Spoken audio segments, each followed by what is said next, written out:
Fox Sports. We are Fox Sports. We are NC. On Monday in St. Louis, Alex Gordon went deep to spearhead a 6-0 Royals victory. On Tuesday, he did it again as the Royals came from 4 runs down to beat the Cardinals 8-7. Now it's home to the K, where Jason Vargas will match up with one of the game's very best, Adam Wainwright. It's the Royals and Cardinals next.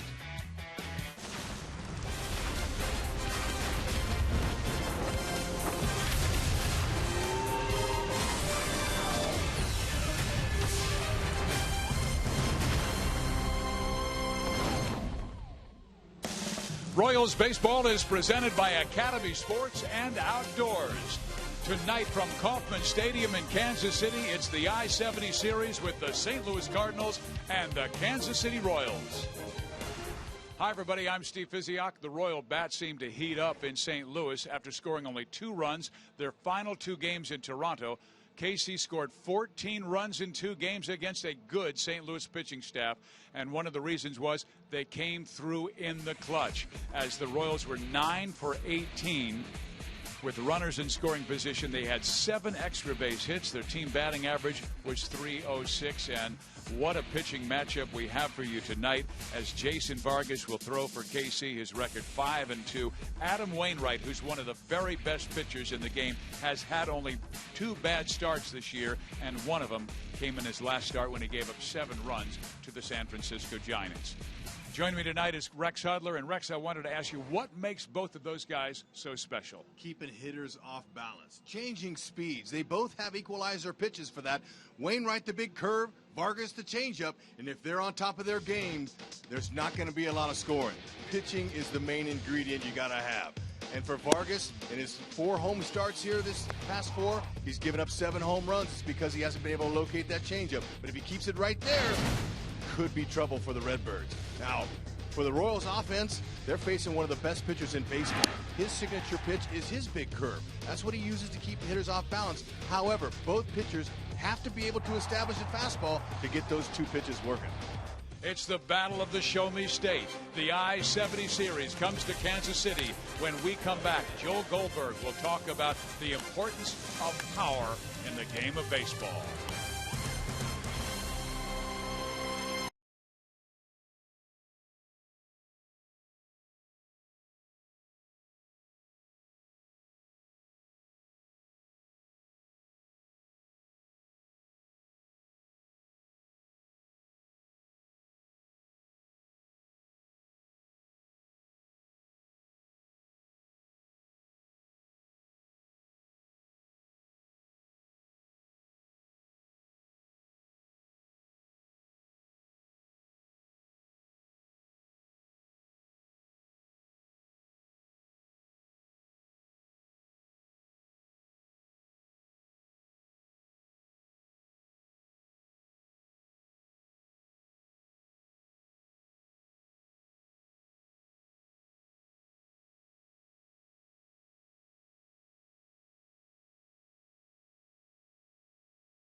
they picked him up 2 times in a row when he's had bad outings.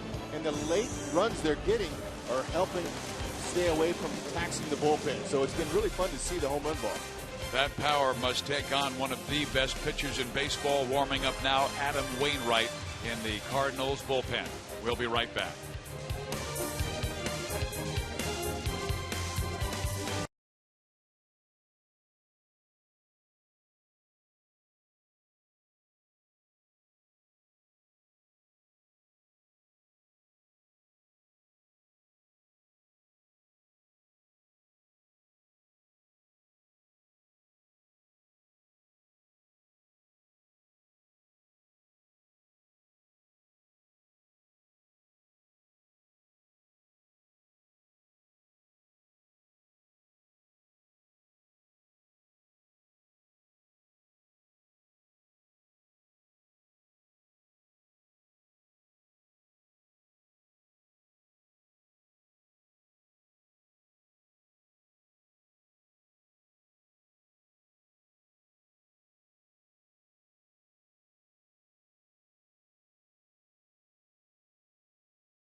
Chevy Truck Month. Visit your Kansas City Chevy dealers. By the Missouri Lottery. Try the Missouri Lottery's new Lucky Sevens playbook. And by AT&T, mobilizing your world. Welcome back to the K, where the Royals are 13-14 this year, but Kaufman has been the Cardinals home away from home recently, winning their last 7 games here. And let's check out Mike Matheny's starting lineup. He'll go with Carpenter to lead things off. Randall Grichuk moves back in the 2 spot. Then Holiday, Craig, Molina, Peralta, Taveras, Mark Ellis, and Peter Borges. And for the Royals, Jason Vargas is our Royals Kia starting pitcher. And he is still waiting to come out on the field. There is Jason. And coming off a very good start, Rex, against a hot offense, beating Toronto 6-1 last Friday. Yep, and he's hoping he can keep that changeup down here at the K, because his last 4 home starts haven't been as good. 8.34 ERA and the 7 home runs given up. He's going to have to keep that down. But he's got 9 quality starts so far this season, which is tied for 6th most in the AL. So they're hoping he can go at least 6 innings or more with less than 3 earned runs or less. That's the definition in the modern game today of a quality start. You see his career against the Cardinals, 1-1 with a 5.14 ERA. And his win came as a member of the Seattle Mariners. That was way back in 2010. He gave up 1 run in 7 2/3. The Royals would take that. And Vargas again, our Kia starting pitcher.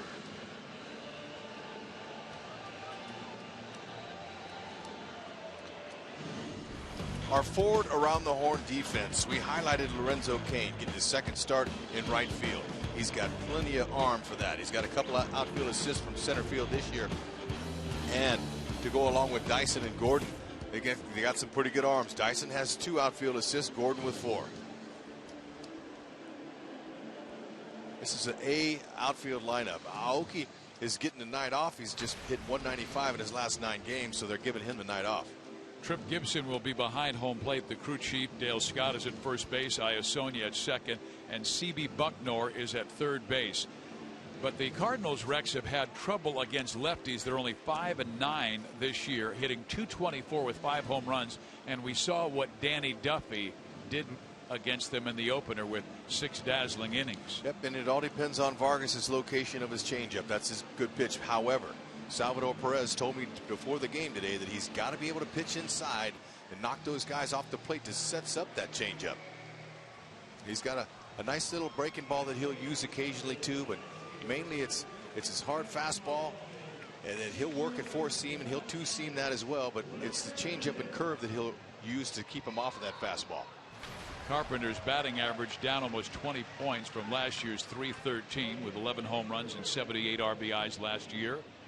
The Royals have won the first 2 games of this series by scores of 6-0 and 8-7. Gordon is at 2 home runs.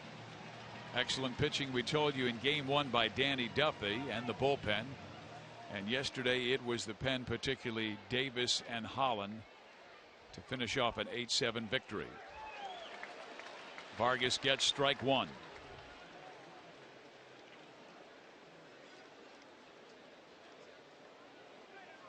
Carpenter's very patient. He's got an on-base percentage of .381. And he cracks one up the middle for a base hit. He's now hit in 16 of his last 17 games, batting near .400 in that time. He's got quick hands. Waits till the ball gets on him. That's a nice swing to start the day.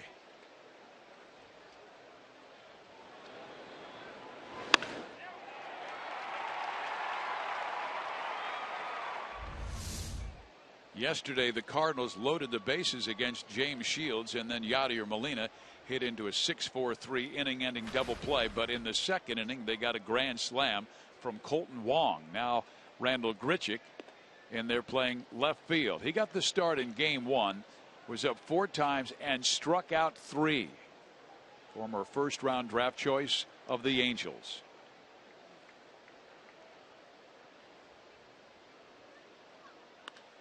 And he hits that one left field pretty well. Gordon back near the track, pulls it down.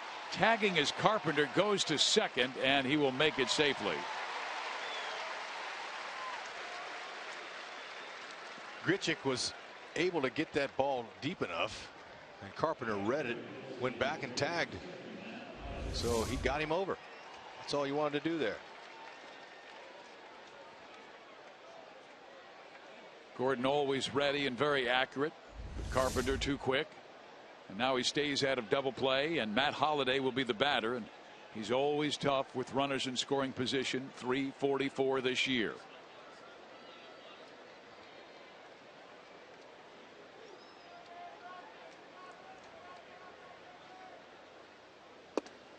Holliday's hit .279 against lefties this year. No homers.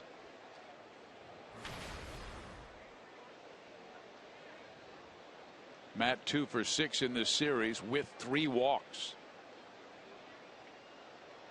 Royals playing with a slight pull on the infield. And Jason twice comes inside. Interesting last night as Carpenter came up to face Greg Holland and didn't swing the bat. Almost looked like he was looking for a walk. Holland said thank you, struck him out looking. That was the first out in the 9th inning. Royals protecting an 8-7 lead. Holland then got Alan Craig swinging, and Molina flied to right field. Game over. Now Vargas has dominated left-handers this year, but righties have hit him hard to the tune of .261, and 10 of the 11 home runs he's given up are to right-handed hitters. And mainly it's off of the changeup that's elevated. Escobar, 2 outs.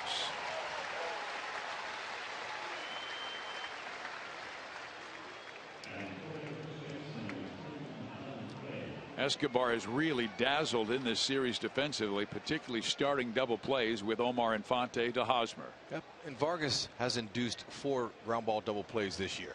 He's got that in him. Had Carpenter not tagged, that would have been 6-4-3.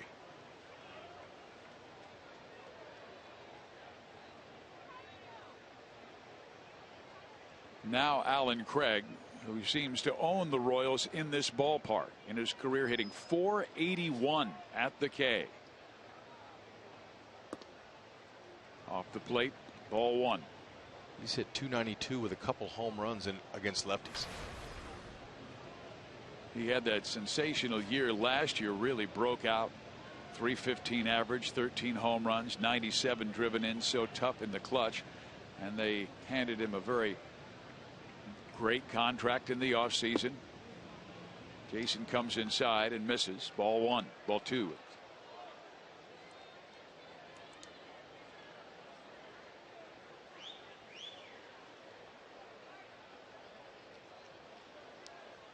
Center fielder draw Dyson playing him to the off-field side. A little bit of shade to right. One thing we saw in St. Louis, Craig was late on a lot of his swings and hit a lot of balls to right field.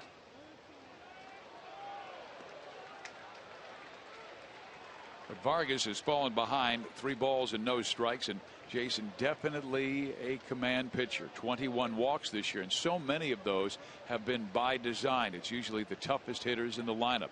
Against Toronto, he walked Encarnacion and Batista, the 2 hottest Jays. And there's ball 4. In this case, he walks Craig only to have to face Yadier Molina, who's one of the best players in baseball and certainly one of the best on St. Louis. Yachty 1 for 5 against Vargas in his career. .244, 2 home runs against lefties. He's going to hit it where it's pitched. And we saw an angry Yadier Molina with his team going through a rough time.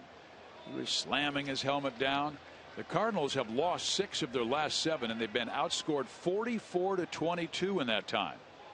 And Molina's been up several times with runners in scoring position, unable to get it done. Yeah, last night when he grounded into that double play with the bases loaded in the first inning, that upset him. Slowly struck. It is rolling. Vargas picks it up, drops the baseball, and the bases are loaded.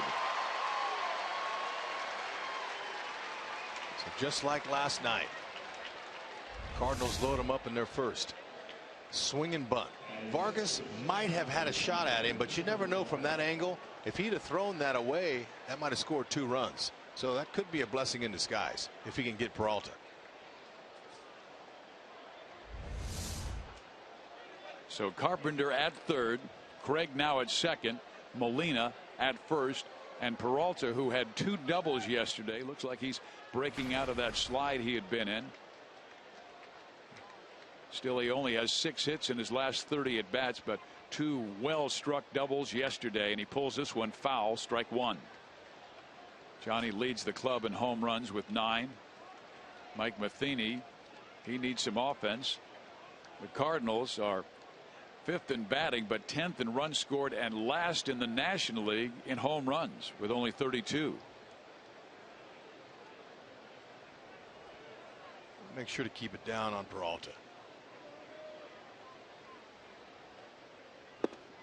Typically, when a lefty's pitching and he's got a good changeup, the left side of the infield is going to get most of the action because right-handed hitters will be out in front most of the time trying to pull that ball.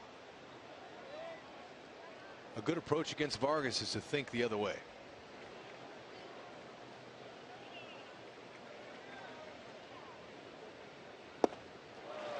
Peralta historically in his career has been more of a pull hitter than he has been an opposite field hitter, and the Royals playing him with a dramatic pull both on the infield and outfield. Advantage Vargas at 1 and 2.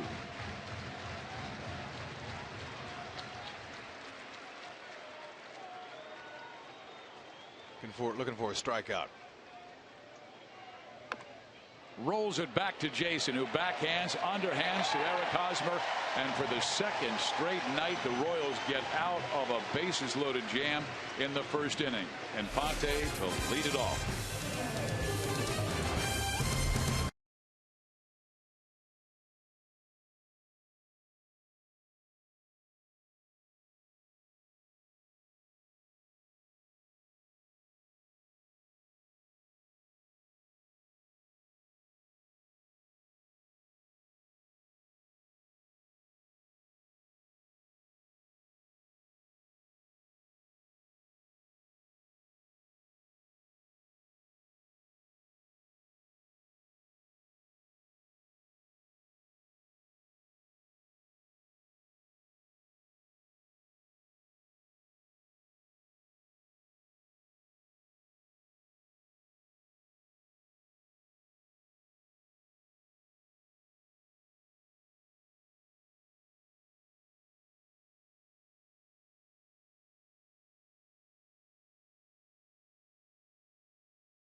I-70 series comes to Kansas City and Kauffman Stadium. Let's take a look at Ned Yost's starting lineup. He'll go with Omar Infante to start things. Then Hosmer moves from 3 to 2 with Billy Butler back in the lineup as the designated hitter. And I like to see Escobar and Dyson at the bottom of the order. Those two guys are action players. They get things going. So really it's like you have 3 leadoff hitters. John Pope, our cameraman down there in the on deck circle, better be careful. Watch around. Don't get hit by a bat now, John. Well, here is Adam Wainwright, the Cardinals starter. He's in the top 5 among National League starters in wins, ERA, and strikeouts. Finished second in the Cy Young voting last year with 19 wins and a 2.38 ERA. Never lost at the K. Oh, he's been really good. Infante, though, has been a tremendous clutch hitter so far early this season. Back to Toronto, that double right there, that got in those 2 runs was a timely hit, and then he goes to the opposite field as well, as he really likes to hit that ball where it's thrown. He's been a nice hitter, especially here at the K in 16 home games this year. He's hitting .323. That hit in Toronto won the game in the 10th inning 8-6, and he scored the go-ahead last night in the 9th inning on Hosmer's hit. Wainwright, fastball 90 to 93. He cuts his fastball, a big curve. That's his signature pitch. One hopper to the shortstop, and Peralta will throw out Omar. 1 down. And he'll throw some changeups. Now defending behind him, if there are any Royals that get on base tonight, which they hope they can do, the outfield has not been as accurate and as strong with their throws as they'd like. It's just got 2 outfield assists amongst them, and Matt Holliday has one of them, and he's the DH tonight. Richick just called up in May from AAA. Taveras called up on Saturday, and Borges expected to be the everyday center fielder, but he's been sharing that role with John Jay and at times Grichuk. Well, here is Hosmer hitting in the 2 spot. Hos has a different look tonight. He's showing some blue. Pants bloused. Maybe looking for a little mental advantage there. Well, he got the game-winning hit last night in that 9th inning off Trevor Rosenthal. Sliding one into left field that scored Infante, gave the Royals an 8-7 win. Holland did the rest. He's going to come in there now. Wainwright, he rarely throws the same pitch back-to-back pitches. He mixes them up very well. Chris got a good rhythm, and those are the ones you don't want to miss. Rex, how many pitchers in baseball have 4 pitches that they can throw to both sides of the plate? Here's Hosmer's game winner. Well, it was very nice. Look at how wide his spread was, but good balance. He stayed on it and stuck it against their closer Rosenthal. A clutch hit. Going the opposite field is going to help him with the long ball. He swings and misses and strikes out. And that's number 82 this year for Adam in 86 innings.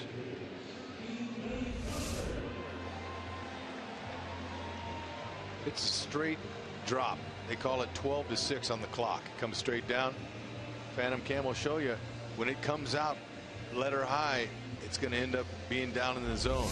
But if he hangs them, they start out shoulder to neck height. So it's important in order to hit that pitch that you recognize the spin right away.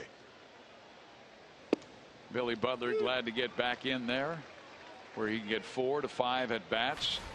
He had the pinch hit single in front of Escobar's game tying hit last night. Billy is 4 for 10 with a double in his career off Wainwright. He's seen him before. And we've seen it twice this year where it seems like Billy's getting going and then they go to a National League ballpark. Earlier they went to San Diego where he was coming off the bench. He got hot in Toronto this time and then went to St. Louis where he had to come off the bench. Well, he grounds out here. 1, 2, 3 go the Royals in the first. We go to number 2 looking for our first run.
Now for you to tweet your photo using hashtag KCFanPhoto for a chance to have it shown in an upcoming game broadcast, brought to you by AT&T. That guy's got a smile on his face wherever he goes. Here in inning number 2, Oscar Taveras, Mark Ellis, and Peter Borges will hit.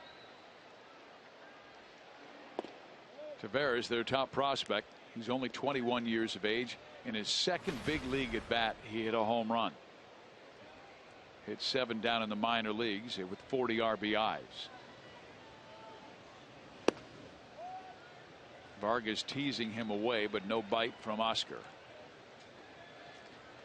He's just had 3 major league at bats against a lefty and hasn't gotten a hit. That'll change. This kid's got a really nice swing. Right now, good plate discipline as Vargas continues to try and work him away, and Jason, as he accepted the baseball, kind of froze with the glove as if to say, I wanted that pitch. Now it's 3-0 with the leadoff man. Come back in there by throwing a strike. He does, and it's a 3-1 count. Jason told me he used to throw the cut fastball, but mainly a 4-seam guy. That's been the pitch he's been getting in on right-handers. He needs that. Got to stay with it. Back in the count, 3-2. And he will throw his changeup, his best pitch, to both righties and lefties. A lot of southpaws use it to equalize right-handed bats, but he doesn't care. Pop left side. Moustakas in foul territory is there to grab it. And there's 1 out, so Vargas comes back well after falling behind 3-0.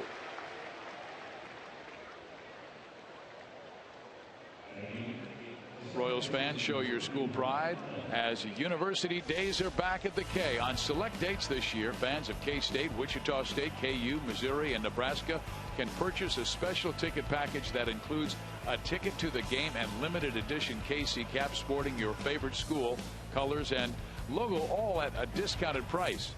First up is Wichita State, and that will come up on June 21st versus Seattle, followed closely by Kansas State Day on June 29th. Don't miss your chance to root on your Royals and your school. Visit Royals.com/promotions now for tickets. A lot of pride in the Shockers this year with the success their basketball program had. And they've got a young baseball player, Casey Gillespie, who could be drafted in the first round tomorrow. There's a pitch, a line drive, base hit up the middle for Mark Ellis. Make Ellis 5 for 13 in his career against Vargas. Ellis spending a lot of time in the American League with the Oakland A's. In his day, he golfed that baby. It's a good wedge shot. You see the vibration. His hand even came off the bat. That's off the end, but he guided it right back up the middle.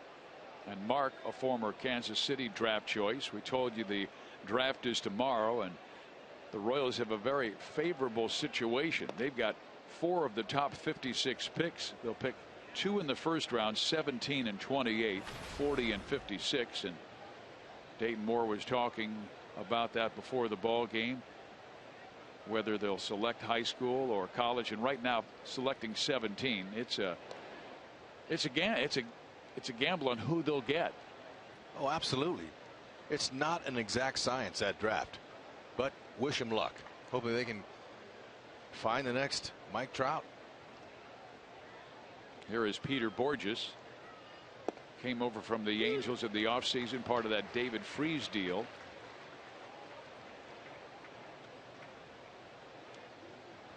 But it's always interesting taking a look at Major League Baseball's mock draft. They had that on the internet, and they had Casey taking Derek Hill of Sacramento, an outfielder, as the 17th pick.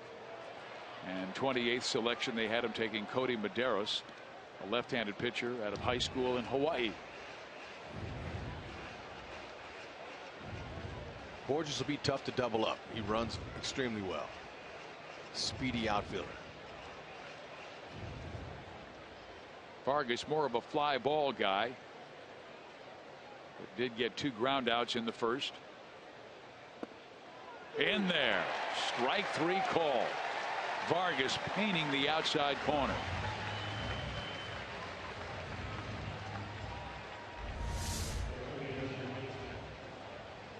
Perfect spot. If he can hit that spot all night and get some run support, he's got a chance to win, because he's very deceptive. And last Friday was his 5th straight with 6 or more strikeouts, the longest streak of his career. He's averaging 9.7 strikeouts per 9 innings his last 5 games.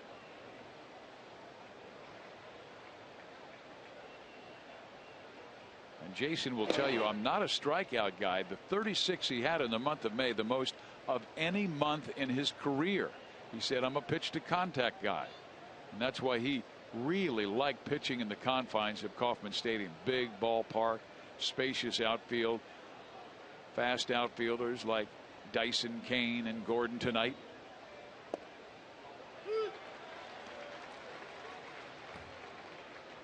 Carpenter singled to center field his first time up. 3 for 7 with a pair of walks now in this series. Hitters love it when they can hit in the first and second inning in a game. Rhythm, timing.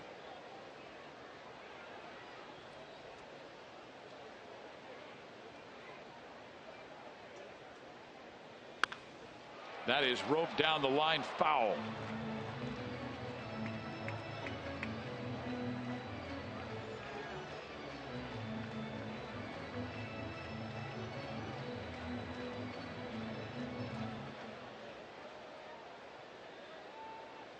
Nothing like getting your first foul ball. Nothing. Might be her first ball she's ever got. Could be her first game here at the K. Special. This is game 3 of the I-70 series. Royals have the edge, 2 victories to none. The runner goes, pitch taken, throw by Perez.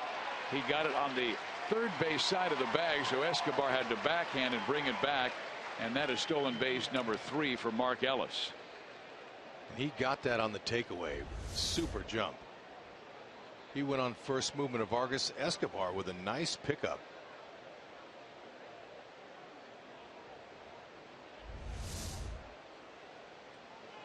I like how Escobar slapped that tag on Ellis. So St. Louis being a little more aggressive. Their offense has been very quiet.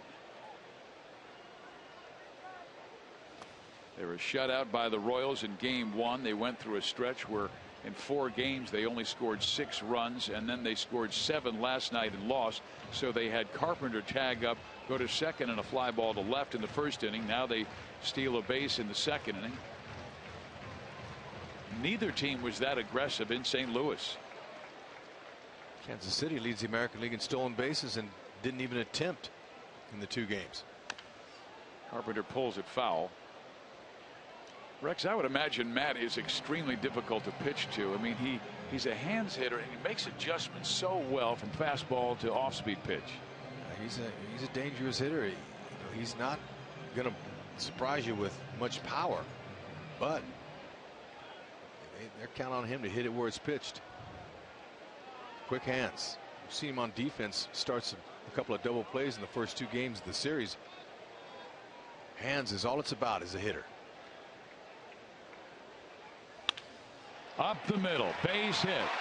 Here comes Ellis to score, and Dyson lost the baseball. Carpenter was thinking about advancing. Gerard has had difficulty on balls on the ground this year, but no error because no advance by Carpenter, who makes it a 1-0 game. The key there is the stolen base by Ellis and the nice piece of hitting by Carpenter. 2 hits now, 2 for 2, both of them up the middle. Dyson most likely wouldn't have had a shot at him. Carpenter took a huge turn.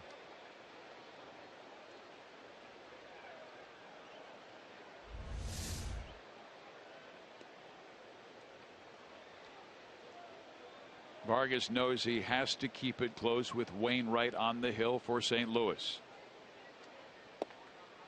Strike 1. Carpenter is more of a situational stealer, kind of like Ellis. They'll try to, if he does steal, he's got 2 bags this year. it'll be on Vargas's first movement the minute he lifts up his leg. Grichuk hit it pretty hard his first time up, sent Gordon all the way to the warning track, and Carpenter tagged and went to second after Gordon made the catch and brought the throw as quickly as he could to second base. Popped him up right side, playable for Hosmer in foul territory. That will do it, but a clutch 2-out base hit by Matt Carpenter has given St. Louis the early lead.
Cardinals have taken a 1-0 lead over the Royals, but they led by 4 last night. Then KC came back to win.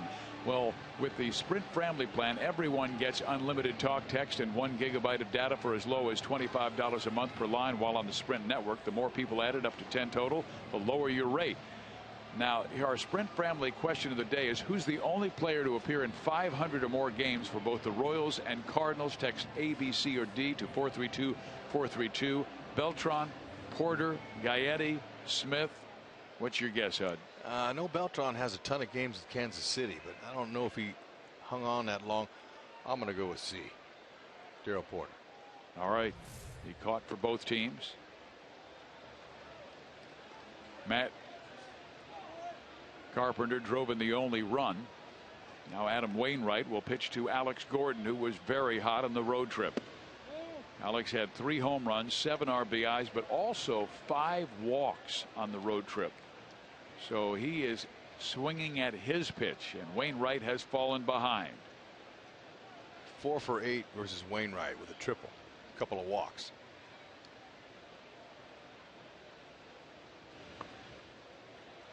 Three balls and no strikes. Our Toyota League leader shows that Alex Gordon, #1, at the highest percentage of his team's RBIs, as Alex has 33 this year. That's 26% of his team's runs driven in. Look at Edwin Encarnacion, almost 26, and he has almost 50 RBIs.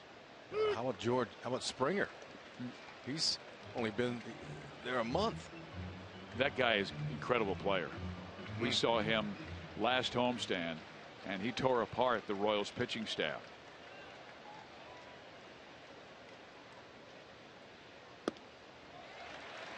There is ball 4, and Gordon works the leadoff walk, and that's not something that's offered that often by Wainwright. Only his 18th walk this year and 86 in the 3rd innings. Wainwright knows who's been driving the bus lately for Kansas City, and Alex Gordon, the reason he's getting back into all-star form is because he's being selective, much more patient. He's taking his walk, and when he gets a pitch early in the count, sometimes he's going to left field with it. So it's been impressive to see. Plus the fact that he's hit .388 with runners in scoring position. Now Salvador Perez. He rolls it towards the right side. The only play will be first base for second baseman Mark Ellis. Advancing to second is Alex Gordon.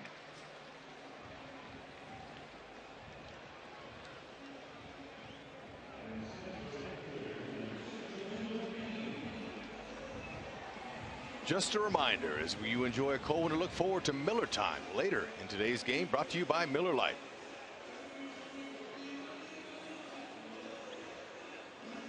Lorenzo Cain has been outstanding at the K, hitting .380 this year to push that batting average to .320 overall. 2 home runs, 20 RBIs. .381 with a runner out there at second base and beyond. He's been doing that with a nice short swing, not trying to do too much. He's trying to look Wainwright up in the zone. I almost call him Carpenter, but Wainwright and Carpenter, they're two of the same type of pitchers. Carpenter retired after last season. Very good friends, great teammates. Up the Cardinals to a couple of world championships in the last decade. Hit sharply, but right to the third baseman. Carpenter throws out Cain, and then Gordon will advance to third.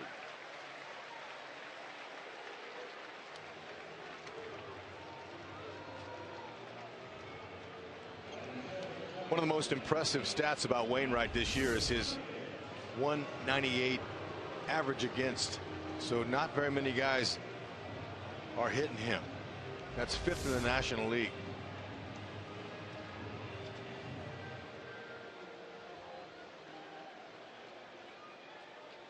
He's been tough on both righties and lefties. Lefties batting .204, and Moustakas this year 2 for 11 since he was recalled from the minor leagues. Hit .355 with a home run and 5 driven in for Omaha.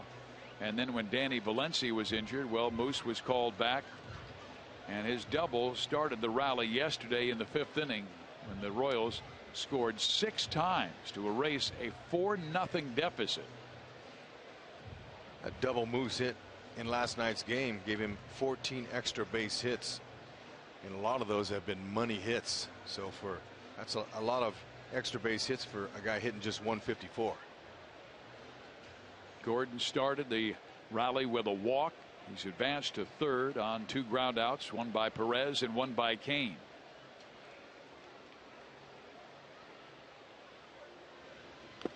Moustakas swings at the first pitch.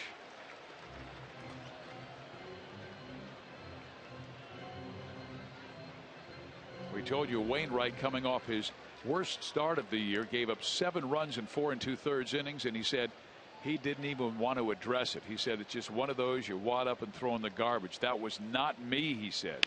And that ball struck up the middle, but they had Moustakas played perfectly with the shortstop Peralta pulled over behind second base, and he denies the Royals of scoring.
behind. May 20th, 2011, the Royals, Jeff Francis on the hill. They pitched the shutout along with the bullpen there, and the Royals won that game 3-0. The last time they have beat the Cardinals here at Kauffman Stadium, a streak of 7 straight losses, 13-9 at Busch Stadium since it opened in 2006. Not so good here at the K. And welcome back, Joel Goldberg here behind home plate, and the Royals will try to keep that offense going, although they'll do so without Nori Aoki in the lineup. Lorenzo Cain, Gerard Dyson, both in the outfield today. Ned Yost asked about that, and he said just a much-needed day off for the right fielder Aoki, and there you see Dyson going to work with the catch on Matt Holliday's deep shot. But really, he just said he's been wanting to get Aoki a day off for a while, but if you look, guys, closer at the numbers, Aoki in his last 9 games batting .195 against righties on the year, .222, and we heard about that hot home start that he had in his first 14 games. He had an OPS, on-base plus slugging, of .960 in his last 11, .480. So while Ned didn't really harp on this at all, he has been a struggling offensive player. One other thing, Joel, about that, this is Kansas City's best defense, with Dyson in center, Cain in right, and Gordon in left, and Vargas being a fly ball pitcher. Why not take advantage of that as well? It might be the right day to do that, but of course he has been in there for most of Vargas's starts, and you guys have seen it. He just has not looked comfortable at the plate lately, and he has, as is the case in his career, been better against lefties than righties. Can't think of too much tougher of a righty to face than Adam Wainwright. Indeed, and he has looked strong in his first 2 innings. Aoki has been struggling with making adjustments in the American League. What adjustments has he had to make from National League to the American? All new pitchers. There's been very few pitchers that he's seen before this year, and so it usually takes him a little bit of time to adjust. And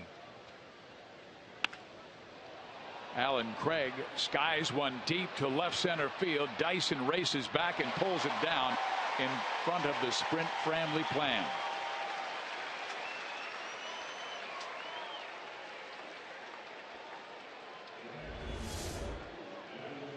Speed is a beautiful thing. And that's why your fleet of foot players play out there in center field, where they can go left and right, and any kind of air underneath those fly balls, they usually can get under them. You got to really hit it to get it out here from gap to gap. Rex, could one of the other adjustments be adjusting to all new ballparks, particularly his home ballpark, which is the most spacious in baseball? You mean Aoki? Yes. Yeah, no question. New surroundings, new fields. Takes a guy some time. Hopefully they need him. You got to get him in there.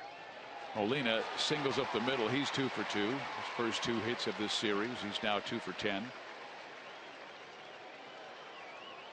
But again, sometimes a mental break for a guy that's struggling is really a good thing. I hope he can sit back and watch and cheer on his teammates. Very likely out there tomorrow night when Michael Wacha takes the hill. Talented rookie last year, who in his sophomore season has been very sharp. Wacha 4-3 with a 2.45. On the other side, it will be Yordano Ventura. It'll be a great matchup with 2 top right-handers. Yordano turned 23 yesterday. Peralta, with the bases loaded in the first inning, chased an off-speed pitch from Vargas and just rolled it back to the mound, and Jason threw him out. In there, 1-1. Peralta with Detroit last year, so Vargas and the Royals know him well. Hit .303 for the Tigers with 11 home runs and 55.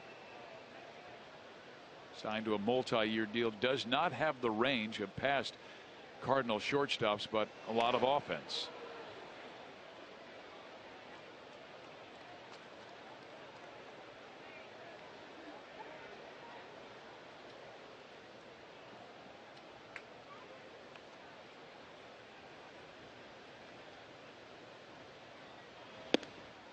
Tight with the fastball, 2-1.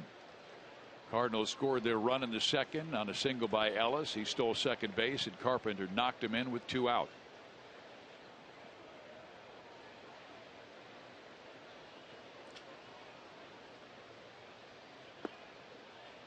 2 balls and 2 strikes. Oh, they scored. Okay, 3-1. Beg your pardon.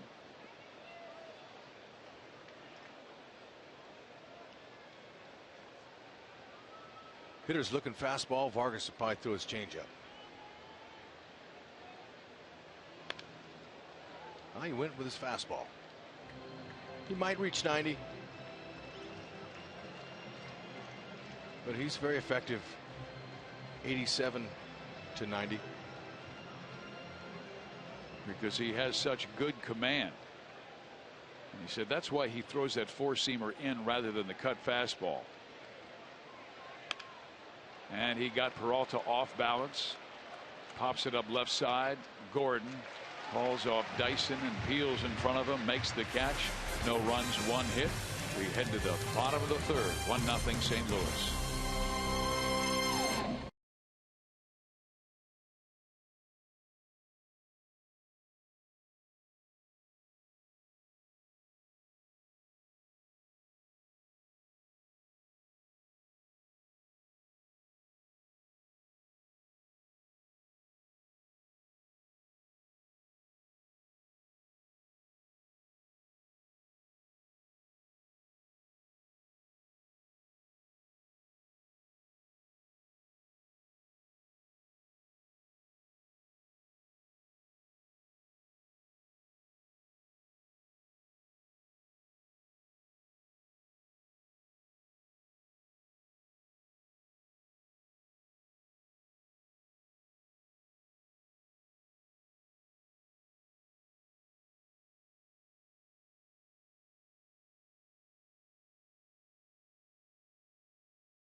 KCA, and Tristan's only 18 years old, but she's the owner and operator of KC Goalkeeping, a nonprofit providing free soccer training to players of any age or sex, regardless of their skill level. A player for the semi-pro team KC Courage, Tristan provides her own equipment and is credited for helping many athletes receive scholarships. A volunteer for different organizations in the area, Tristan also requires all of her goalkeepers to do work within their communities. And what do you say we give Tristan a scholarship if she's helping others get scholarships? Yeah, it's all about the others. What you can do for them. Good job, Trista. Alcides Escobar will lead things off for the Royals, then Dyson, so hitters 8, 9, and 1. Escobar, Dyson, then Infante, and there's a breaking ball hit to third. Carpenter up with it. 1 out. Well, there are three things you need to know about Adam Wainwright. Second to Bob Gibson in Cardinals history. That says a lot. Acquired by the Cardinals in 2003 as part of a trade that sent J.D. Drew to Atlanta, and 11 or more wins in 6 straight seasons. I mean, he's only 32 years old. And Gibby is arguably the greatest pitcher in the history of the organization. Dizzy Dean was also brilliant back in the 30s. Alan Craig, first baseman, he's in back of the bag at first base. Looks like he's guarding the line for a potential double. Dyson takes a strike. Rex, just because I mentioned Dizzy Dean, his quote was one of the greatest, and it showed his tremendous confidence. He said, "Anybody who's had the privilege of seeing me play knows that I am the greatest pitcher in the world." Yeah, he didn't lack for confidence. He's one of those guys who would talk to the hitter and say, "Son, what kind of pitch would you like to miss?" That's right. Dyson is tied for 8th with infield hits this year. He's got 10. Great speed, stay on top of the ball. He bounces it. He's got a chance. 2 balls and 2 strikes. Wainwright with excellent control did walk Gordon, but almost intentionally in that second inning. Worked around the Royals' hottest hitter. And now a called strike 3 right down the middle.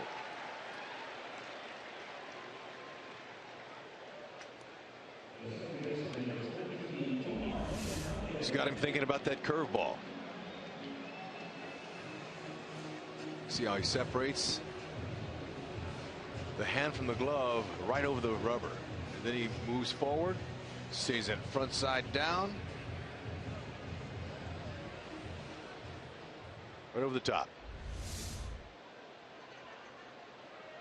Now Infante. And we were talking about his great control. Last year he did not walk a batter in the first 34 2/3 innings to start the year. That's the second longest in St. Louis history. Slim Sally went 40 innings in 1913 to open that 13 season.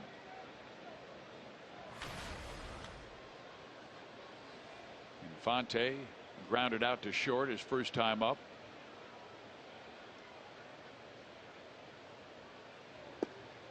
And he drops a breaking ball in there for a 1-2 count.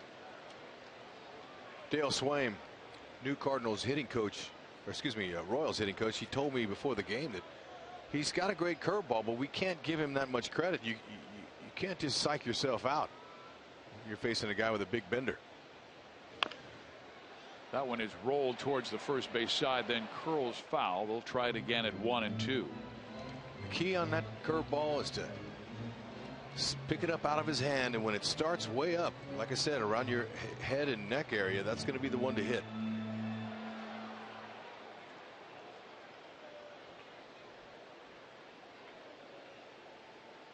$11 in the first, 10 in the second, 11 so far in the third. Great pitch efficiency. Most pitchers would like to be 12 to 15 per inning.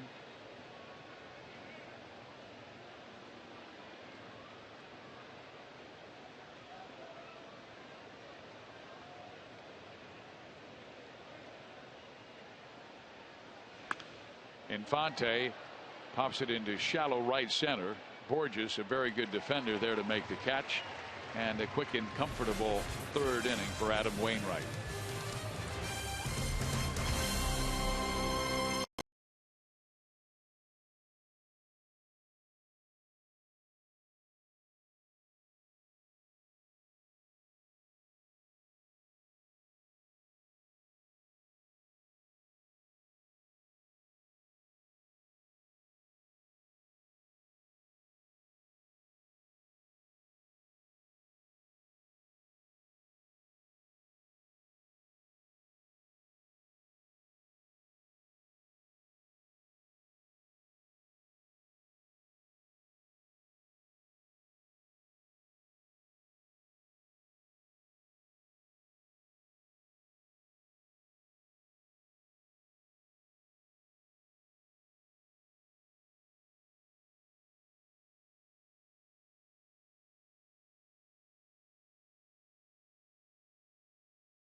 Party deck. David Lazo and a few of our Fox Sports partners are there enjoying the game.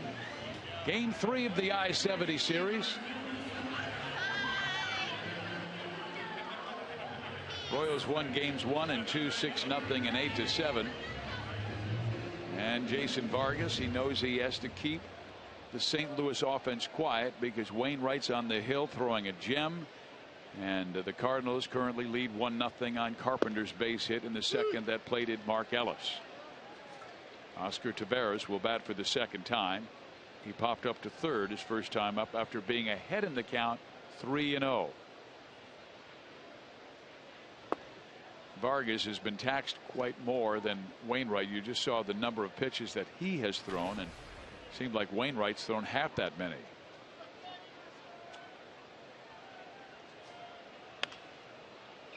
Out of play. Rex, you were a first-round pick. Taveras is a hot prospect. What's the toughest thing about being a hot prospect? Producing numbers, backing up that #1 pick. That's not easy. And Vargas throws that four-seam fastball on the inside corner, perfectly located, and Taveras strikes out for the third time in his young career. Great expectations. Yeah, the expectations are what'll stay with you, and depending on whether you come out of high school or college, that's even more. You're trying to compete against, you know, the world's greatest players in the minor league. They're young guys, but still you have to be able to separate yourself from the others at some particular point. Taveras signed at the age of 16 out of the Dominican Republic, one of the top prospects in that country. And you were the New York Yankees first-round pick out of one of the hottest states that plays baseball, California. Yeah, what a shocker. We talk about the draft being an inexact science. It's not exact. It's like, I mean, how could the Yankees pass on Cal Ripken Jr.? I was drafted ahead of him. Now, Buddy Biancalana was too, but Buddy got him a World Series ring, and he helped him win. So his #1 pick was validified by that. Buddy Biancalana, terrific defensive shortstop, big part of that '85 success story where the Royals knocked off the Cardinals in 7 games. And 2 out as Ellis grounds out to second. Royals fans, come enjoy a weekend series against the Yanks starting this Friday through Monday, and witness Yankee shortstop Derek Jeter play his final series at the K. The series includes summer fireworks on Friday presented by Hy-Vee and Pepsi, and a Nori Aoki poster giveaway to the first 10,000 fans on Sunday presented by Magnaflex and Pitcraft Printing. Plenty of tickets are still available, so visit Royals.com or call 1-800-6-ROYALS now for tickets. Borges struck out looking first time up. He got a pitch to handle in a 6-6 game last night from James Shield and hammered it over the left field wall 422 feet from home plate. And he cracks that one into left field.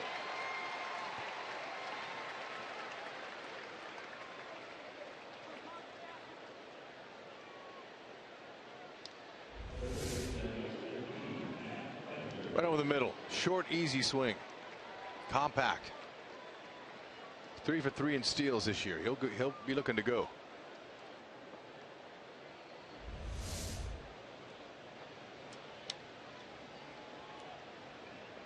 Vargas has not had an easy 1-2-3 inning. Cardinals have had base runners all 4. Got out of a bases loaded 2-out situation in the first. But a 2-out single by Carpenter beat him, and here's Matt again. And that's why I think, Rex, you're probably right. As hot as Carpenter is now, he hit in 16 of his last 17 games, hitting over 400. They may send Borges to get him into scoring position for Matt.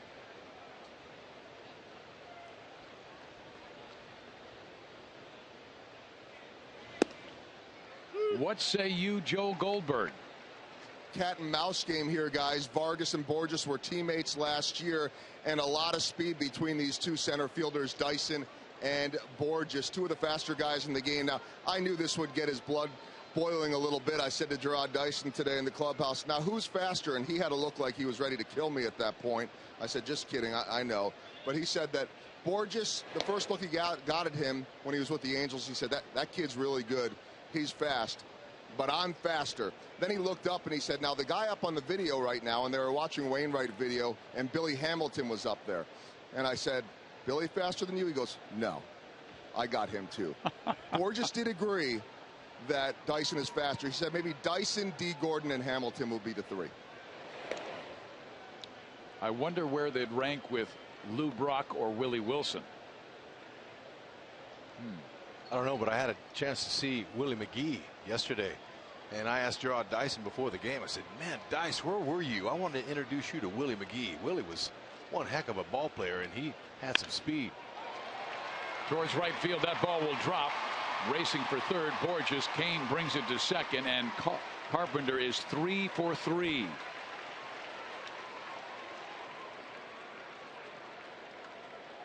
Better be careful with him. This ball out of the middle of the plate. When you throw a guy a pitch right there, when you're hot like that, you're not going to miss it. Borges cutting the corner.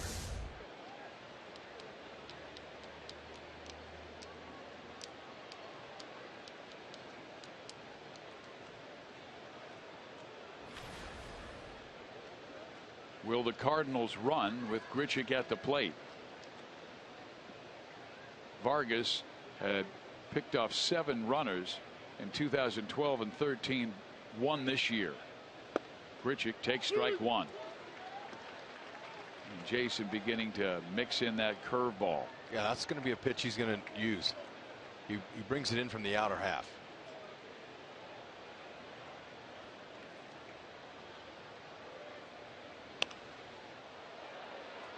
Advantage Vargas 0-2.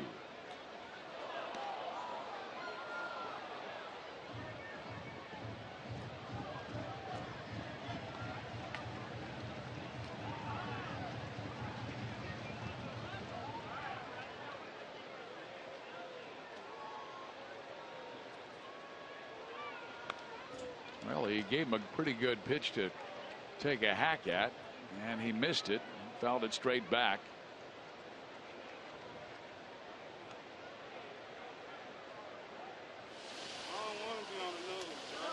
Time to dime. Time for Vargas to get Grichuk, who swings and pops it up. Kane has it measured and pulls it down for the final out of the 4th inning. St. Louis threatens but does not score. It's 1-0 St. Louis going to the bottom of the 4th.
By Panera, coming soon to College and King in Overland Park. And by your Midwest Ford dealers. Visit us at yourmidwestforddealers.com. Here at Kauffman Stadium, Royals trailing the Cardinals and Adam Wainwright 1-0.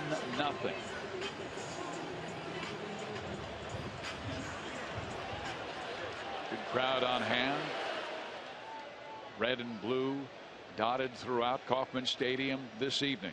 Final game of this I-70 series tomorrow night, Ventura and Waka.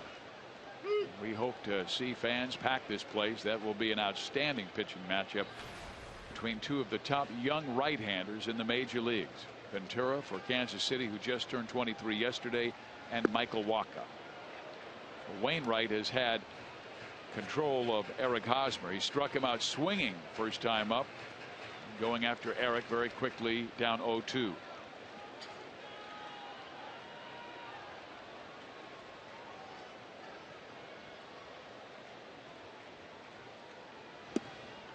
Strikes him out.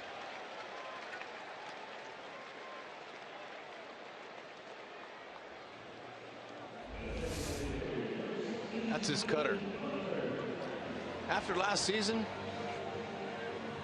when Wainwright won 19 games, he said he was cutter happy.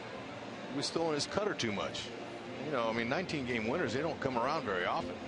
So this year, he's attacking the strike zone a little more, trying to stay with his two-seamer, trying to run that in there a little bit more often than that cutter. He doesn't want to be too cutter happy.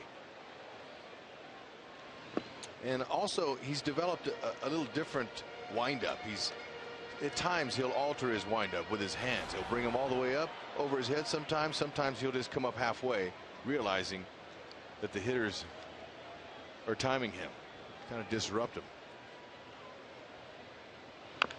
We've seen Jeremy Guthrie do that at times, where he has that little pause right on his balance point. Yeah, and you know, veteran pitchers do that. That's part of their adjusting.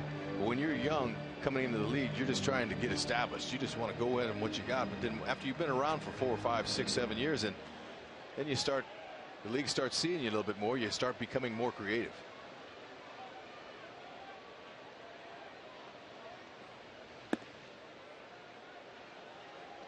Two and one count to Billy Butler. Wainwright has one out in the fourth inning and has only thrown 39 pitches. He's looking to become the National League's first 9-game winner. That's hit pretty well left field. Coming on is the left fielder Randall Grichuk, and he makes the catch.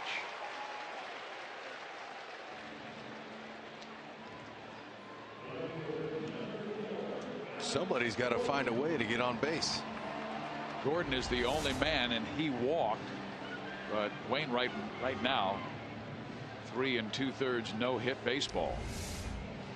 And vote for the Royals Player of the Month at rallyhouse.com/Royals, and you will be entered to win a majestic prize pack from Rally House. And Gordon certainly one of the early leaders in the month of June, coming off a very fine road trip. The Royals won 4, lost 2, and Gordon was really the hitting star with, we told you, 3 home runs, 7 RBIs.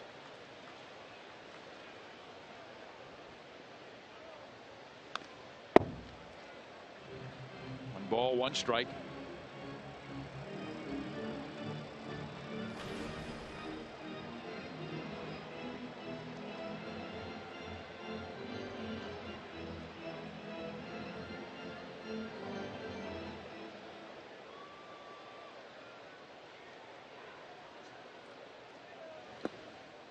Two balls and one strike.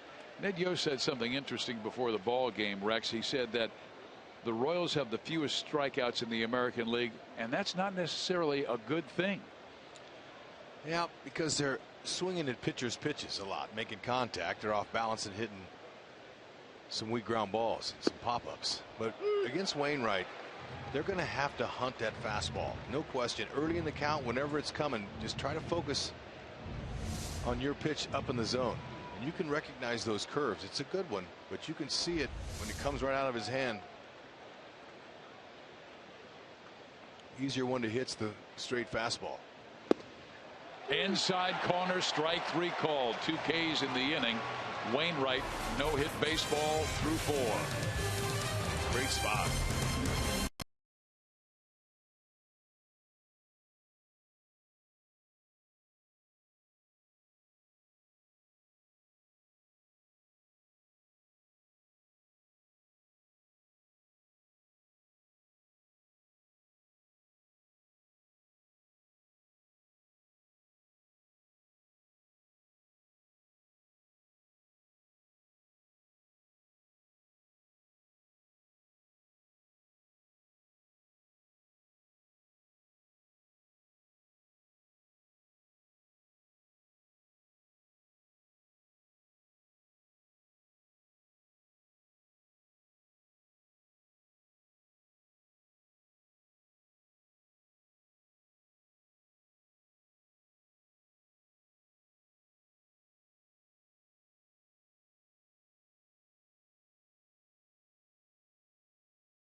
Wainwright for the Cardinals. Jason's done a nice job working in and out of jams. 7 hits allowed, but Wainwright has been flat dominant. No hits, 1 walk, 4 strikeouts, only 45 pitches and 4 exceptional innings. That last pitch he threw Gordon, Wainwright, that was a beautiful 2-seamer that started in and hit the spot on the inside corner and just locked him up. So Wainwright's hitting his spots. Vargas is keeping his team in the game, though. That's all you want to do. Keep him in reach. You might remember the Royals trailed in the 5th yesterday 4-0 and scored 6 times. It can happen that easily. They get 1 hit off of Wainwright, then the rest of them say, all right, here we go. That's how it happens.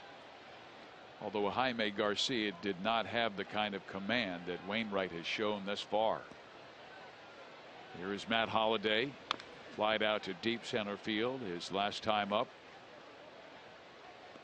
Matt's going through an adjustment period right now. He's casting, he's wrapping the bat, just like that last swing there.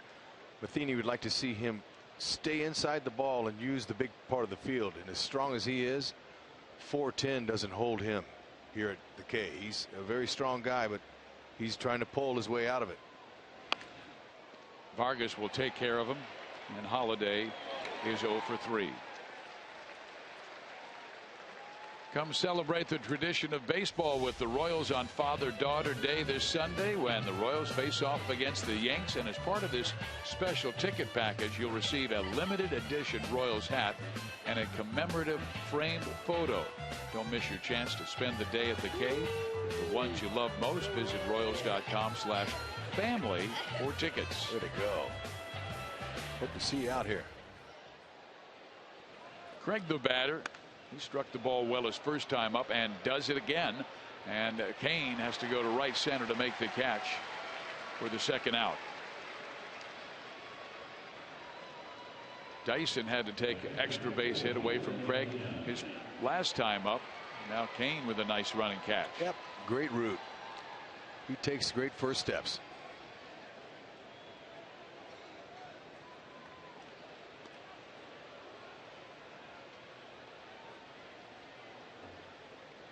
Jason's looking for his first 1-2-3 inning.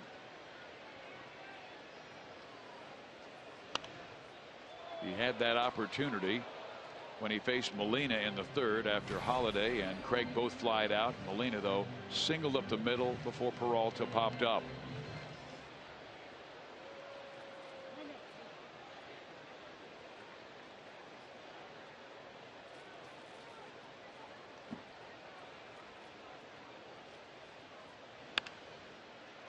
High in the air right side, lazy fly ball for Lorenzo Cain, who pulls it down, and Vargas does have a 1-2-3 5th. Wainwright will face Perez, Cain, and Moustakas when we come back.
question of the day, and the votes are in. Who's the only player to appear in 500 or more games for both the Royals and Cardinals? The answer was Darryl Porter, and 61% of our audience went with Darryl.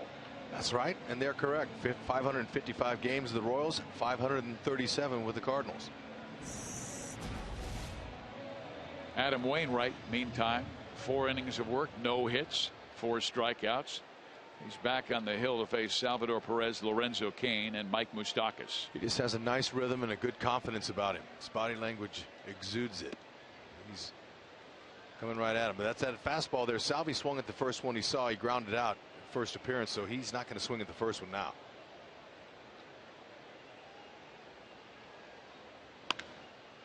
In the hole, backhanded by the shortstop. Peralta, long throw, got him.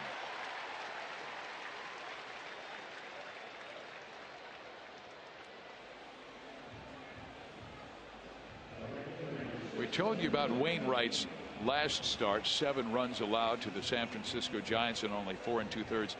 But before that, Rex, the previous 2 games against Arizona and Cincinnati didn't allow a run in 17 innings. One was a complete game shutout, a 1-hitter. The other was a 5-hit shutout through 8 innings. Walked 1 and struck out 21. So you're wondering, how can a guy that's not overpowering be so successful? And it's because the way he locates his fastball and he locates his curve. He stays out of the middle for the most part. It's pretty simple. See, both of them pitches. First one was in off the plate. That one was away. His mechanics are so consistent. And he rarely throws the same pitch back to back. So this keeps the hitters guessing. He said he's never enjoyed pitching more than this year. Tried to get Cain to chase that short curveball, and Lorenzo did not. The count moves to 1-2. He said it's more like a game of chess now to him. It is. Baseball is a thinking man's game, and you have to think before each pitch. It's a strategy game, and only the mentally tough survive it.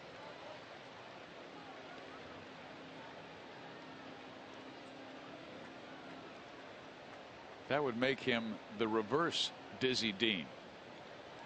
Dizzy Dean was a heck of a pitcher, but most people remember him being a broadcaster. Ellis takes care of Cain. He's one of my heroes as a broadcaster. He broadcasted from 1941 to 1965. And you know, he was famous for his wit and his colorful butchering of the English language is one of the reasons why I like him so much. At one time, an English teacher once wrote him complaining that he shouldn't use the word ain't on the air. The teacher said it was a bad example to the children. Dean wrote him back and said, on the air, there's a lot of folks who ain't saying ain't and ain't eating. So teach, you learn them English and I'll learn them baseball. Man after my own heart. He said the good Lord was good to me. He gave me a strong body, a good right arm, and a weak mind. That's perfect. Well, here is Moustakas, lined out to short. And that was the Royals' greatest opportunity to score because Gordon had walked to open the second inning. Perez grounded out, Cain grounded out. They got Gordon to third. And Moustakas came up and lined out to Johnny Peralta, the shortstop. How about a little drubber down that third baseline? Ooh, watch out.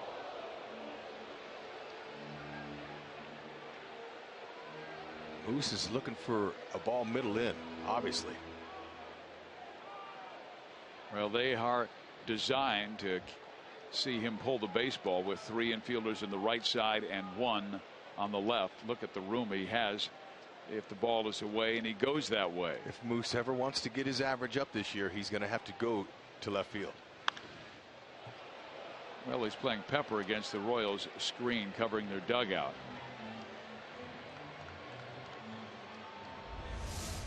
First at bat, you could see him moving him. This is when Moose came up. They're saying, all right, I want you out, I want you moving. And they lined Moose up in a perfect spot. He hit a line drive to the shortstop. Curveball down. Adam Wainwright with 5 no-hit innings. He has struck out 5 as well. 1-0 St. Louis.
Royals here at Kauffman Stadium. Some sad news to pass along from the world of baseball.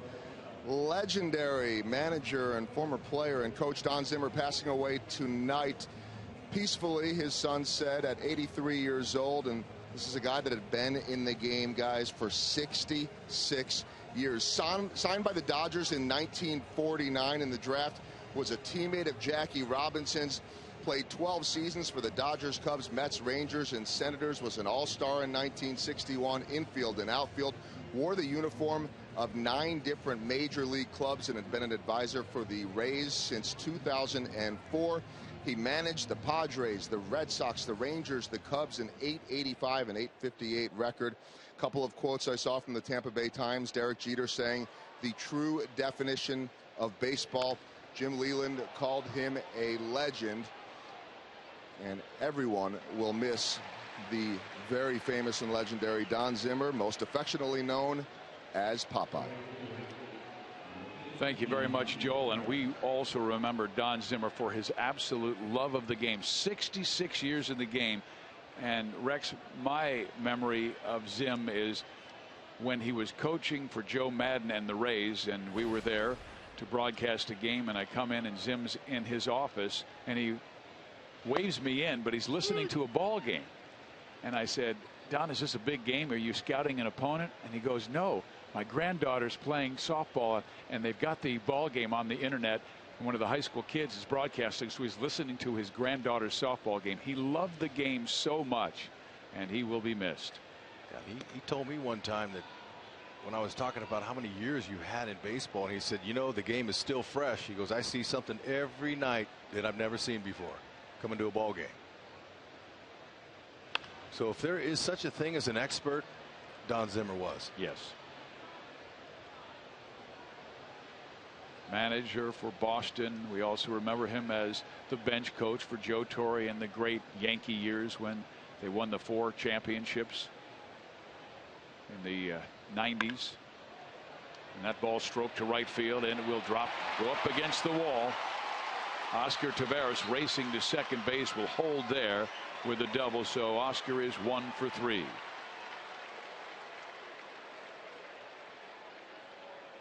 Cardinals scored their only run in the second on a 2-out base hit by Carpenter that played at Ellis. Breaking ball, you can see how he's got that long swing, but he was able to stay on it long enough to get it off the end of the bat and down for a double. Phantom cam shows you every little movement. He stayed on it. Tavares runs well.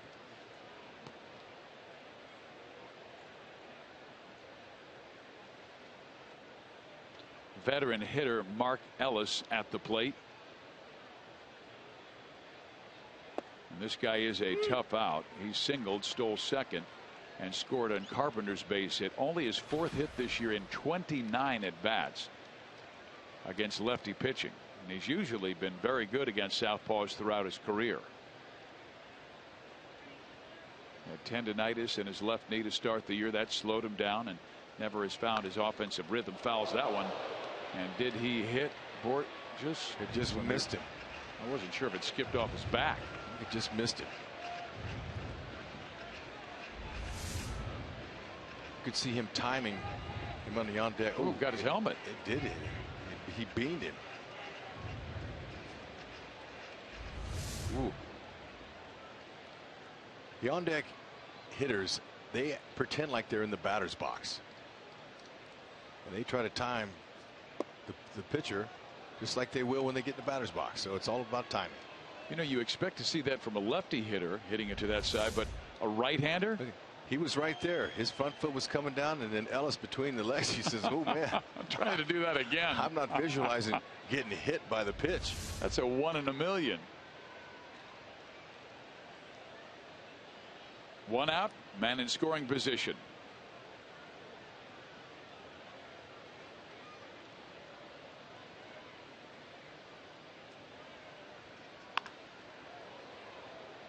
One ball, 2 strikes. And Ellis almost looks like a right-handed Carpenter. Very short, quick, lets his hands do the work. He's a veteran. He's seen a lot of pitches. He's trying to guide the ball back up the middle, but it seemed like he's just trying to pull it here, though. He's pulling off of everything. He was part of a great Keystone combination at the University of Florida with David Eckstein, former Cardinal shortstop. Interestingly, on that Gator team, Ellis played shortstop and Eckstein played second base, and then they reversed their roles in the major leagues, with Ellis going over to second and Eckstein becoming a 2-time world champion at short. That's really a strange swap, although it's a little easier for Ellis to go from short to second, but for Eckstein to go from second to short, incredible. Vargas gets to it and flips it to Hosmer, moving to third. Tavares, but 2 out. Let's go to Joe Goldberg. Well, guys, we were talking about the passing of the legend Don Zimmer. He was born in Cincinnati, and fellow Ohio native Jeff Montgomery. Monty, you had a chance to talk with Don Zimmer in the offseason. Yeah, it was great. I had a chance to visit with him. We reminisce about an all-star team that we took to Japan for an exhibition series back in the early 90s. He was in great spirits, but he had actually talked about his health declining. He had gone through dialysis, but again, just sharp as a tack, even at his age, and still wanted to talk about baseball. As he always did, the great Don Popeye Zimmer. He came from a great area that produced a lot of terrific baseball talent in Cincinnati, including Pete Rose.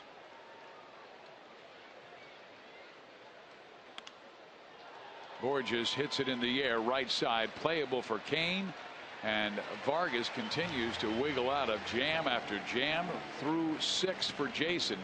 He's allowed only 1 run. Our prayers and thoughts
Check out the huge selection of the F-150s at the Thoroughbred Ford.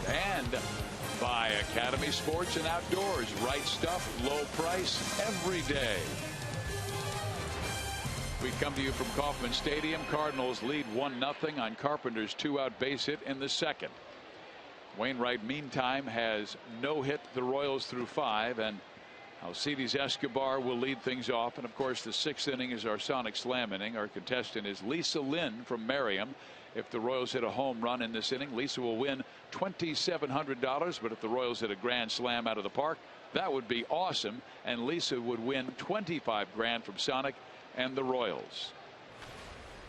Escobar swinging at his first pitch. He knew that was going to be a fastball. High percentage of them come at the first pitch. He was able to spit on the breaking ball. Fouled off. Earlier this year, we saw Danny Duffy at his best. He went 6 2/3 innings of perfect baseball against the Baltimore Orioles. That was broken up by Adam Jones. And Duffy, he'll be going Saturday against the Yankees. To right field, and there's the first hit of the night.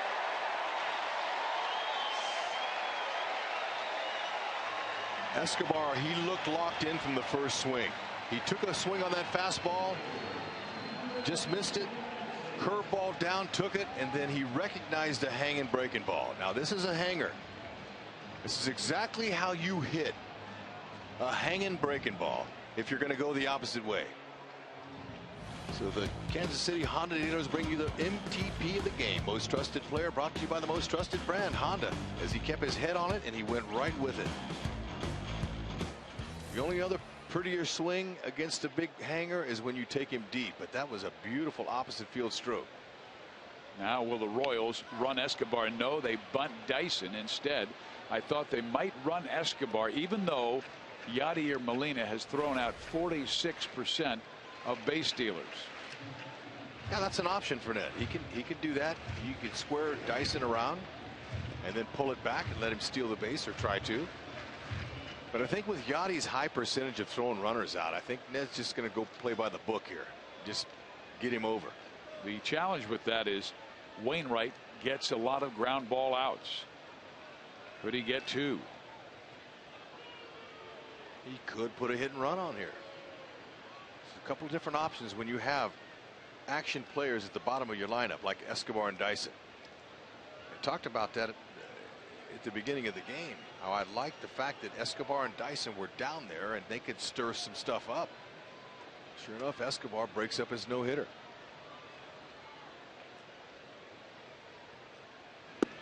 Dyson shows bunt, pulls the bat back in time. It's a 1-1 count, and Gerard struck out looking first time up.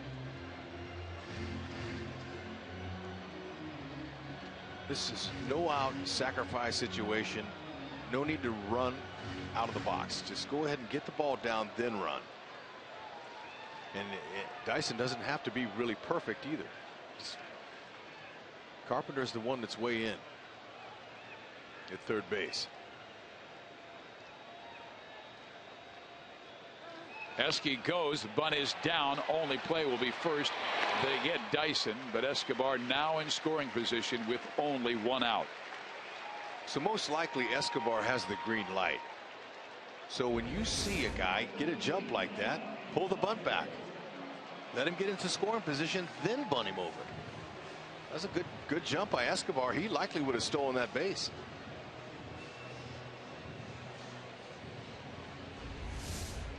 A little bit easier for right-handed batters to see out of their peripheral the runner going. So the lefty doesn't see as well, but you had to know that Escobar was going to make an attempt. Infante goes with the pitch extremely well. You might remember the 9th inning yesterday. Omar stayed with the pitch from Trevor Rosenthal and shot it down the right field line for a 2-base hit, and Hosmer got him in for what proved to be the winning run. And Omar trying to bunt his way on.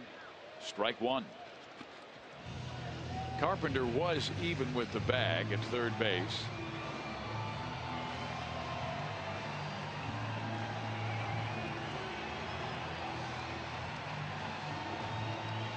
I'm sure Ned would prefer to see Infante swing the bat. 300 hitter with the runner in scoring position. They're not going to get too many more opportunities against Wainwright. So you'd like to be able to have your 1 and 2 hitters do what they can to try to find a hole.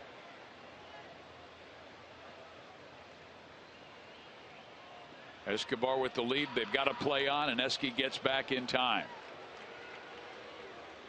Mark Ellis, the veteran, let him know he was available and broke late. Wainwright shaking his head saying, yeah, I wanted to at least let him know I was thinking about him. Whenever the infielder breaks to the bag with his palm open, that means give it to me. It is off the glove of Wainwright, but right to the second baseman Ellis. Escobar goes to third, but now 2 outs in the 6th inning. And a guy that Wainwright has absolutely controlled tonight is up in Eric Hosmer, who has struck out twice, both times swinging. Ellis slipped going after that. So had Wainwright not touched it, that would have been an interesting play to see if Ellis could have caught up to it. Hosmer has not looked comfortable. He threw him that cut fastball down and in, and Eric swung over the top, struck out. But he had the big hit yesterday. Strike 1. Cutter in, not hittable.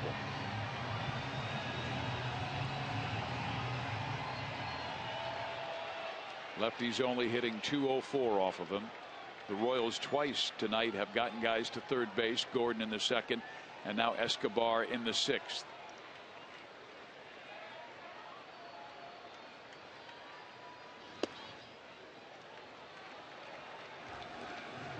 Quick question, Rex.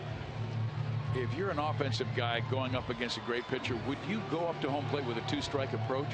Yeah, I'm just going to try to do what it takes, and Hosmer knows how to do that. He did it last night against their closer Rosenthal. Shorts up his swing, but the key is getting a pitch you can hit. Not his pitch. He's too good. That hung up there just a little, but that was in. It wasn't out over the plate, or Hosmer would have laced that. So Wainwright very good at staying on the edges, in and out. Now he's got 2 strikes. Just really try to shorten up the best you can.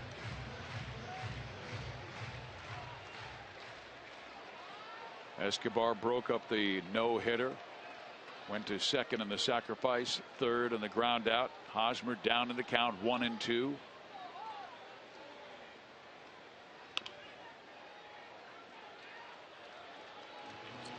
You're going to beat a guy like Wainwright. You got to be smart. You got to really just, timing's got to be everything. I mean, I would have liked to see Haas go up there taking a pitch even right now. See if you know, Billy can't handle him. Maybe he didn't even throw him a strike because Hosmer's been swinging so much. He's been so aggressive. We saw him in last night's game. His first 2 at-bats, he swung 11 times and never took a pitch. So I don't think they want to give him anything. Wainwright's going to make him get himself out. I don't want to give him anything too good. And he chases a bad ball and fouls it in the dirt. Molina not able to hold on to it.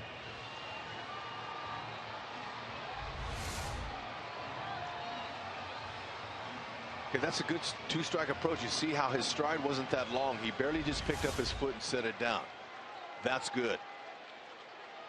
He's looking to make some contact. He doesn't want to try to pull off the ball.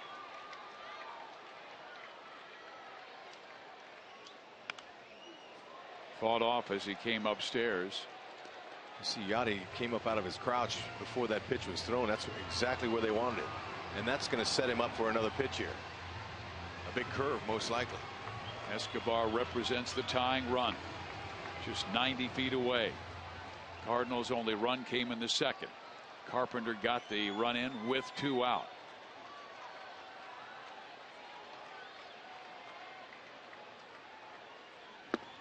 He struck him out, and Wainwright continues his brilliance at the K.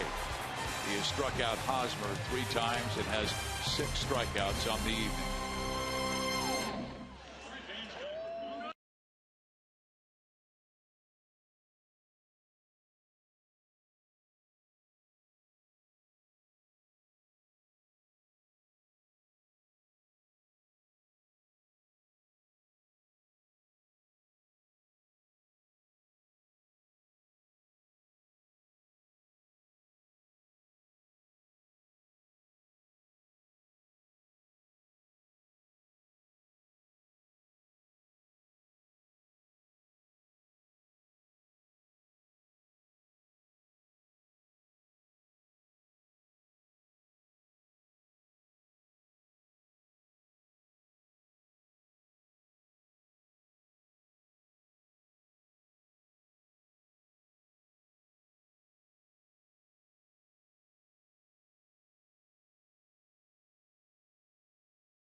Seats. Do you have a corporate outing coming up or clients coming into town? Ticketsforless.com can get your group within the first 10 rows behind the dugout or even all together in the front row of the crown seats. Check out Ticketsforless.com for all your Royals tickets. Big, long homestand with the Cardinals, Yankees, and Indians just underway. And for Jason Vargas, guys, he's got to contend now with Matt Carpenter, who is 3 for 3 against him on the night. Yeah, Carpenter absolutely on fire. On Monday, the Royals ended his 14-game hit streak, and then he had 2 hits and a walk last night and 3 singles tonight. Strike 1. Led the major leagues in runs scored last year with 126, hits with 199, and doubles with 55. Pretty good player. And he got rewarded. Yep. Gotta like that. Sometimes you got to identify a gamer, and he is one of those. One of those guys who may have been a lower draft pick, but then you find out how much he loves the game, how he plays the game right. Yeah, he's scrappy. A couple years ago, I was on a Cardinal caravan, and he was on the bus with me and a couple other players, young players, you know, it's before he had his big year. And he was just so happy to get a chance when he came up with the Cardinals. It was kind of a fluke deal. Somebody got injured, and I kept encouraging him to say, hey, look, you know, with your kind of style, and you could play first, a little bit of third, second, you got a good chance. That is down the line, and Carpenter is 4 for 4. Wow, what a player. Trying to somehow ignite this Cardinal team that has lost 6 of their last 7 games.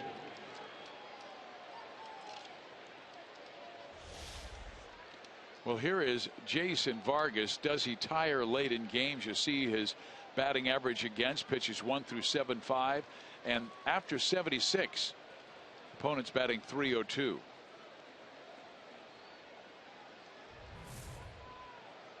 Carpenter, 13th round selection in 2009, 399th overall, and this is his 7th career 4-hit game.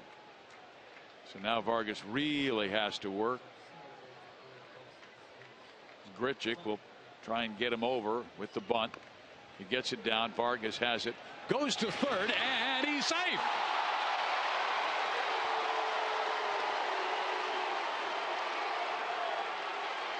Quite a gamble, especially after he slipped.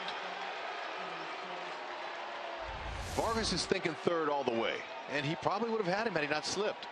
But once that left foot slipped, that's when you turn and get the out at first. You have to be able to react that quickly. And his foot definitely was under the tag.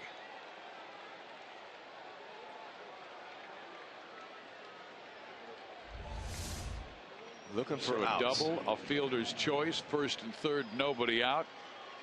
The Royals know they're facing one of baseball's best, and Wainwright on the top of his game.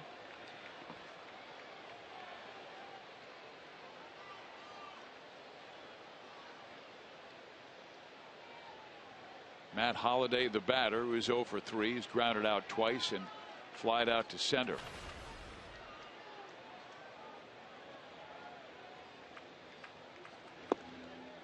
Ball 1.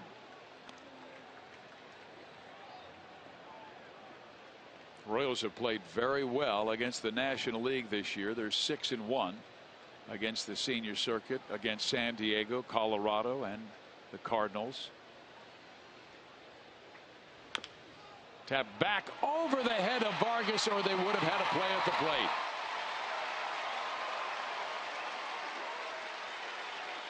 Two nothing St. Louis.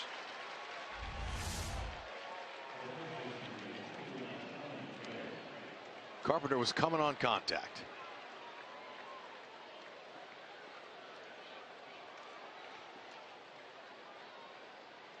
Jason made a terrific pitch.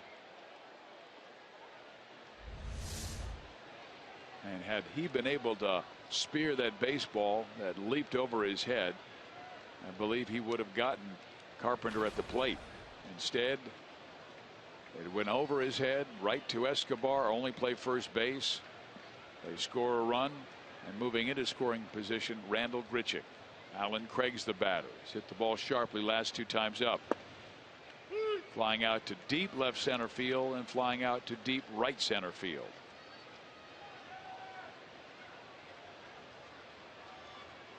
Lorenzo Cain shading him towards the line, and Lorenzo has recorded 5 of the last 8 outs.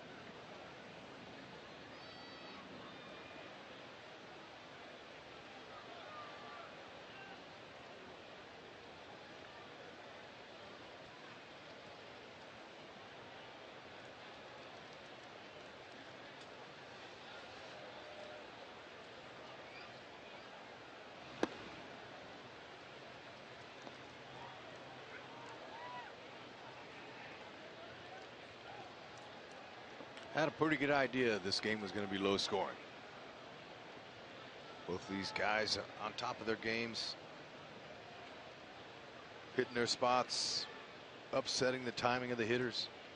That's what it's all about. In there. Advantage Vargas at 1 and 2. Jason not a strikeout pitcher. He has just 2 tonight, and both of them have been looking, one by Taveras, the other by Borges. Grichuk with the lead at second base.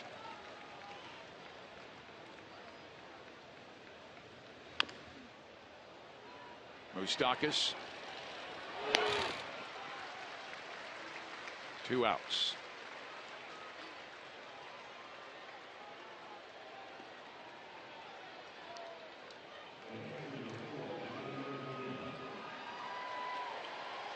Well, as we take a look at the first 2 games of this I-70 series with St. Louis and Kansas City, 1 through 6, the Royals have scored 6 runs, but 7, 8, 9, they've scored 8 times. They're going to have to do that tonight, and very likely not facing the St. Louis bullpen, which was a little wobbly the first 2 games.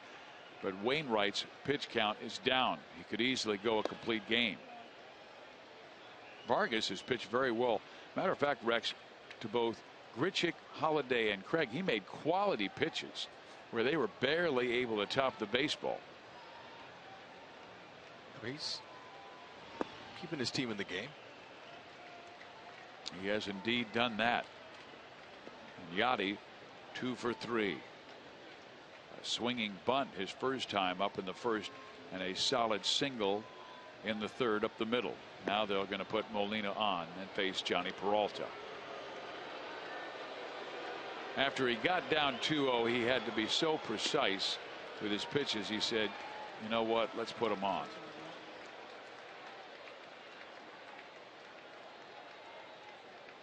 Only the second walk of the game by Vargas. Walked Craig with 2 out in the first inning. Was able to get out of a bases loaded jam in the first when he got Peralta to roll one back to the mound. And Johnny is 0 for 3, grounding out in the first and popping up to left and flying out to right.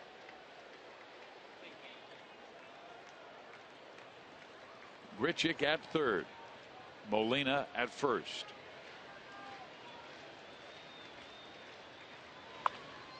That one is rolled to second. Infante has it. Inning over, but St. Louis scores one more. Vargas tonight, 7 terrific innings. Only 2 runs allowed. But is it enough for Wainwright?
Tonight, 2 of the top young right-handers in the game. Yordano Ventura for KC and Michael Wacha for St. Louis. Yep, it's going to be a nice confrontation between 2 of the youngest stars in both of their leagues, and it should be fun.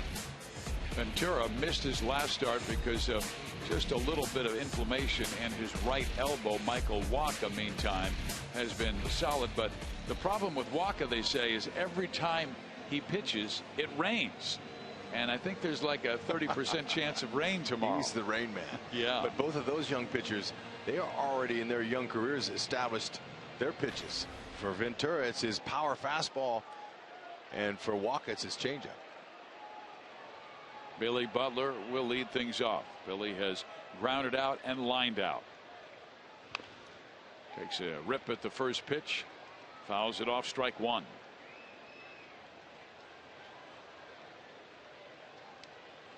Wainwright started this game having pitched exactly 1,400 innings in the major leagues, over 1,200 strikeouts. He's allowed 1 hit tonight. He had a no-hitter until the 6th inning when Escobar led off with a base hit to right.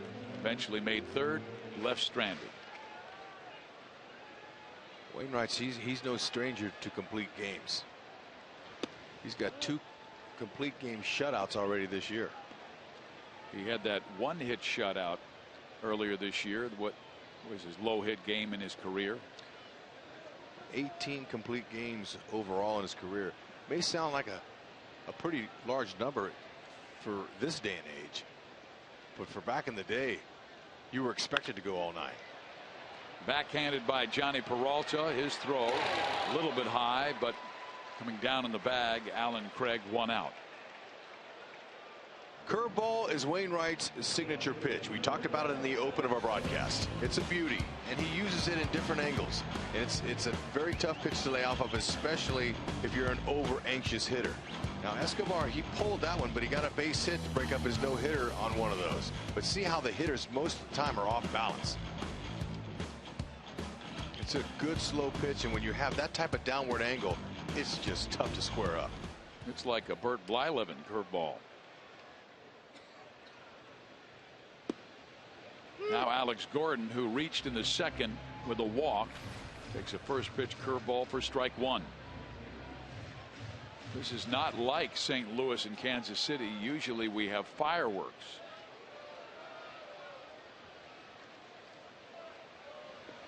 Whenever Alex sees the Redbirds anywhere near and they're going to play him, he just lights up.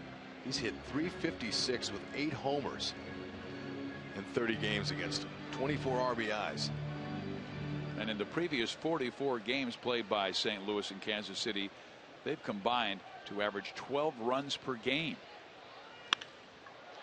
That ball stroked well to center field, and it will be over the head of center fielder Borges. Gordon stops at second base and has just the second hit of the evening. That gives the Royals fans something to cheer about. Alex is going good, starting to heat up. Peter Borges, the center fielder, was playing him on the pull side. It's the reason he couldn't get to that. Alex took that fastball on the outer half and hit it right where he wanted to. That's the only place you could hit that ball, by going with it. If you try to pull it, you're going to hit it to an out. Nice swing. I mean, just very easy. Didn't overswing. His hands didn't roll over. That's called staying inside of the baseball as a hitter. Alex leads the club in home runs with 6. Second in the team is Salvador Perez. He's got 5. Salvi was outstanding with runners in scoring position, but this year only 6 for 48. Gordon has a base hit meantime in 12 of his last 13. Is in at second base. Salvi tried to check his swing, but he went 1-1 count.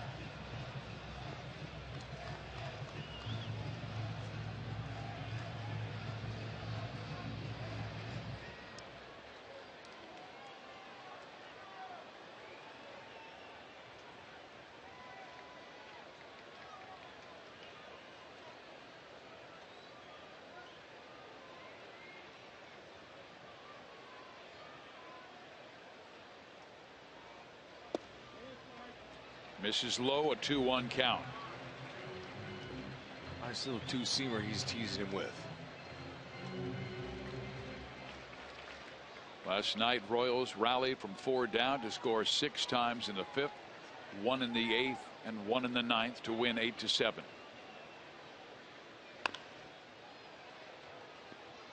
And Carpenter very tight to the line at third base. He's only off that line by about 5 feet.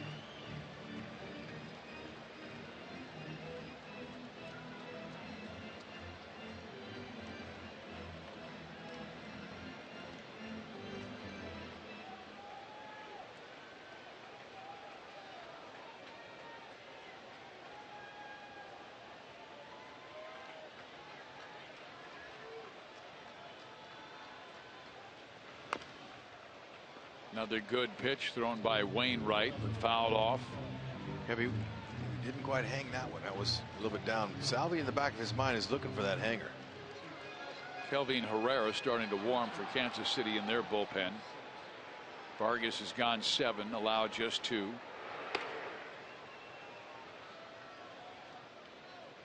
Royals haven't had many opportunities to score. Twice they have had runners at third base with 2 out. 3-2.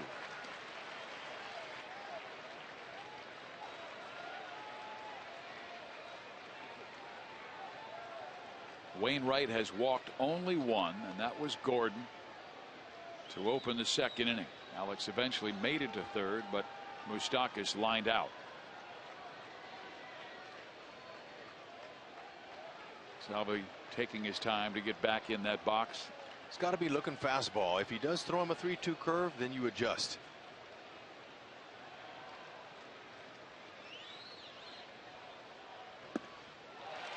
Little bit low, so just the second walk in the game, and right now the Royals have the tying runs on for Lorenzo Cain.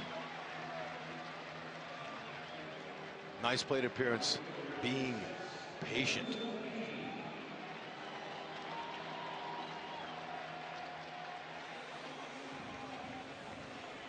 Wainwright with that great sinking fastball, an exceptional breaking ball. Many of the Royals have been hitting it on the top of the baseball, and Wainwright has induced 9 groundouts, and that's the one thing the Royals want to stay away from. Is an inning-ending double play. They have 2 on with just 1 out. Kane is 0 for 2, and twice he is grounded out. Once to third, once to second. Try to stay inside the ball with your hands and use the opposite field. Kane knows all about it. Ball 1. He's 10 for his last 18 with runners in scoring position. Right man in the right spot here.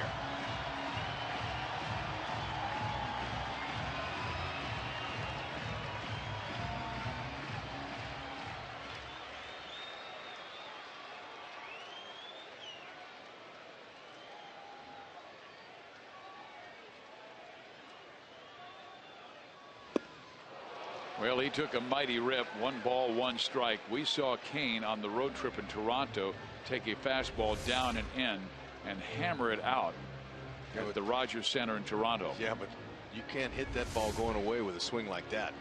He's going to have to. He took his 1 swing, and I saw him as he got back in the box. He was shaking his head saying, no, that's not the swing I want. See if he can make the adjustment.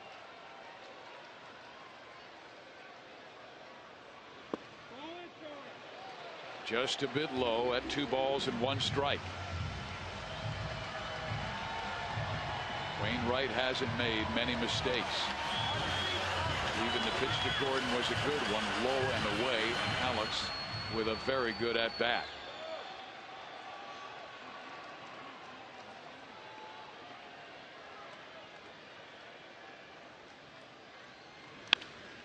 Towards the right side, but Ellis will try and 2-2.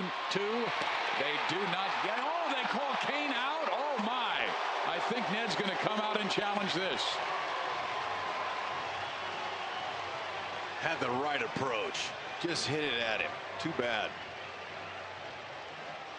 Don't go anywhere, because we may have to take a look at this one again. Wakamatsu on the phone talking with his guys inside who are viewing the replays. Then they will give the thumbs up or thumbs down, and they're saying challenge it. So the Royals not leaving yet. All of the Cardinals have left the field. And Dale Scott, who's the crew chief, will go and visit with New York.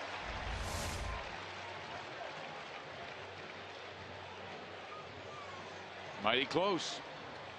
Sure was. Again, Lorenzo Cain trying to alter that last stride at first base. And man, that's a long stride. The Royals are 9-5 in challenges, and they just showed the fans the play on the huge Royals scoreboard overhead. And the fans in blue believe he was safe. The fans in red feel it was a correct call by first base umpire Dale Scott. This will be a big call here. If they can get it overturned, give Moustakas 1 chance. You know what's really interesting, Rex? What if Alex Gordon, who is on second base, was around second and continued towards home on a play that was ruled out, and he was able to score? Then what's the call back in New York going to be? Where do you place the runners? They'd make him go back. Even though the runner at first base is safe and Gordon would have scored. Well, I'm just telling you, that's probably what they would right. do. I'm just asking the question because it's an interesting situation. Runner at second, first and second in this situation. And Gordon racing around third base.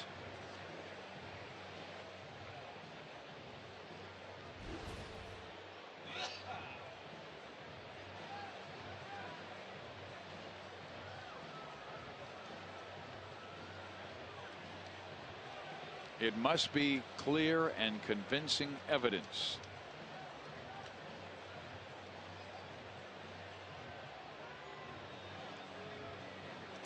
Incredible, that last stride. He's out. So it is a 4-6-3 double play that Wainwright gets to end the Royals' 7th. And Ned Yost has lost his challenge. Look how long this stride was.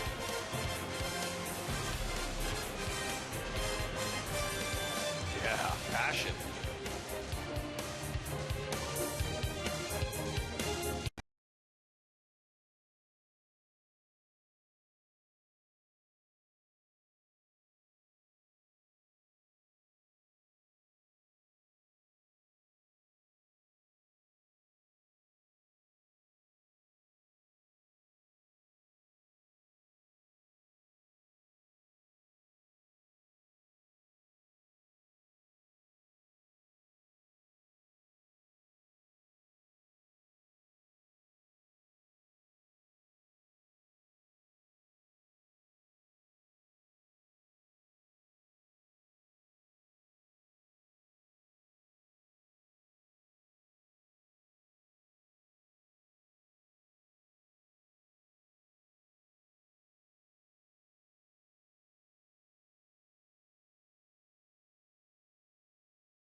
Toronto all over Detroit. Melky Cabrera leading the way. Cleveland right now up on top of Boston, 1-0 rain delay there. Yankees losing to Oakland, and the White Sox in Los Angeles. Dodgers just beginning out west. Our Mazda game break takes us to New York. Yankees and A's. Yankees will be coming here in a couple of days, and that one is a home run against Jesse Chavez, but Oakland leading in that one. And guys, here's an interesting one for you. We've always heard you can't bunt to break up a no-hitter, right? Mm-hmm.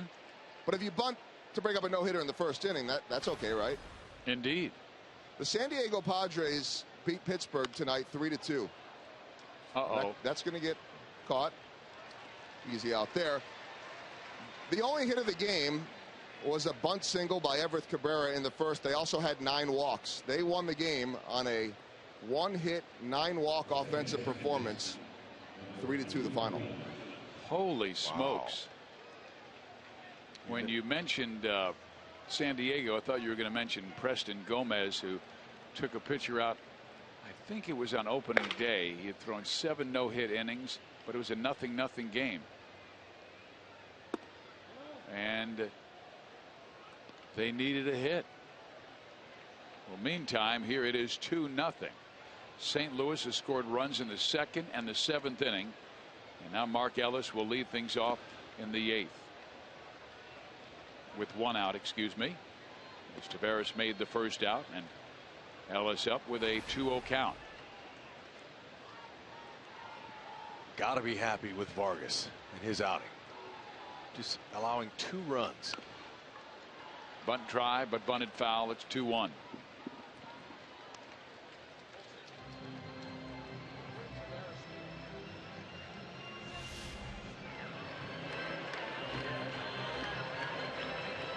That's got to be a shot from Busch Stadium on Monday night. How about it, Laura? Way to go. Way to bring the Royals some fortune. They beat the Cardinals 6-0. Danny Duffy outstanding that night. Gordon started the offense with a home run.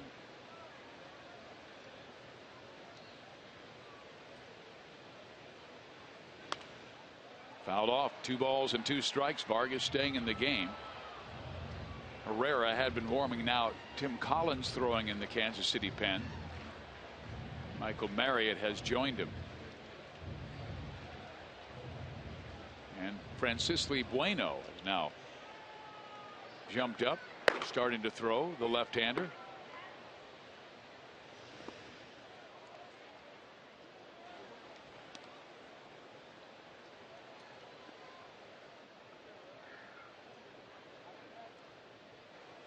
So the count is 3-2 on the veteran from Rapid City, South Dakota.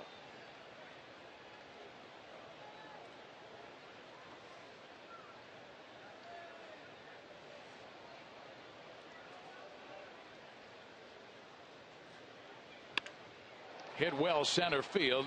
Dyson there makes the catch, and 2 outs.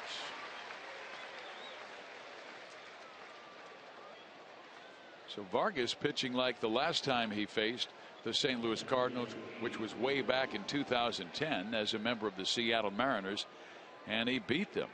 Gave up 1 run in 7 2/3. He's allowed only 2 runs in 7 2/3 of this one. Fine job keeping them in the ballpark and keeping them in the game. Here is Borges, 1 for 3. Strike 1.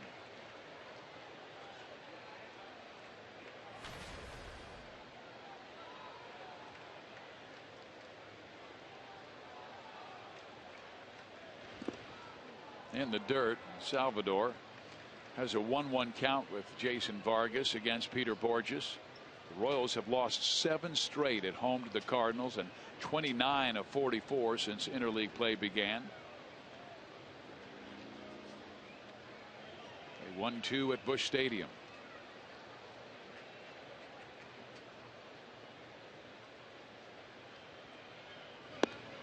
One ball, 2 strikes.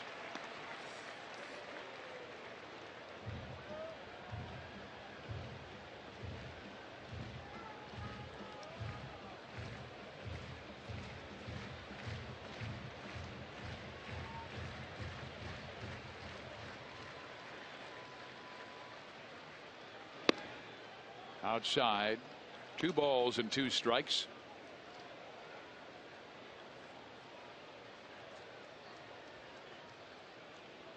Last night the Royals enjoyed their largest comeback of the year, down by 4 to rally to win 8-7. Now the count is full. Vargas wanted that inside pitch, didn't get it against Peter Borges. Good plate discipline. A lot of guys are going to swing over the top of that one. 3-2 change. And he struck him out on that changeup. Looked like a heater, then died at the end. And Vargas with outstanding work for 8 innings.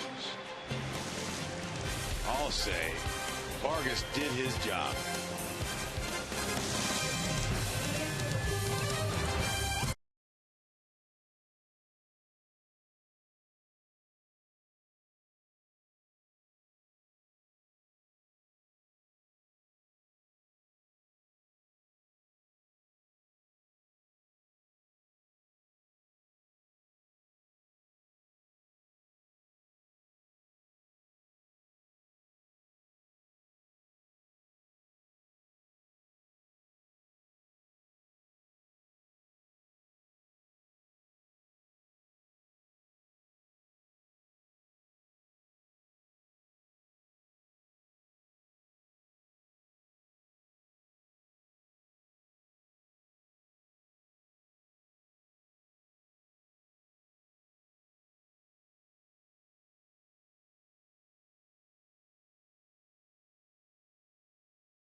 For 8 innings. And fans, we want to let you know that Bark at the Park is Sunday, June 22nd against Seattle. For just $35, you get a ticket for both you and your dog, a Royals dog bandana, a pregame on-field parade, and a donation is made to Wayside Waifs Animal Shelter. In order to attend, you must register beforehand, so go to royals.com/bark and bring your dog out to the K. I will do that as well, as I will take the Wonder Dog. That's right. I get to bark at the park every night. Ellis slipped at the last moment as Moustakas grounds out to open the bottom of the 8th inning. Mike went after the first pitch he saw from Adam Wainwright. Wainwright only 92 pitches thrown in 7 1/3 innings. It almost seems like he's playing catch with Molina. That's what it is, and Molina just kind of guides him. Wainwright has a pretty good idea what he wants. You can see him. He's looking at his corner infielder saying, hey, watch out, he'll bunt. Molina just sets the target down, doesn't move his glove, and Wainwright puts it right in the middle. Here is Escobar, who broke up his no-hitter back in the 6th. Singling sharply to right field would make it all the way to 3rd. But Hosmer struck out swinging. Royals had another golden opportunity in the 7th. And there is Escobar with a base hit down the line. He has his 2nd hit, and now his 5th of this series.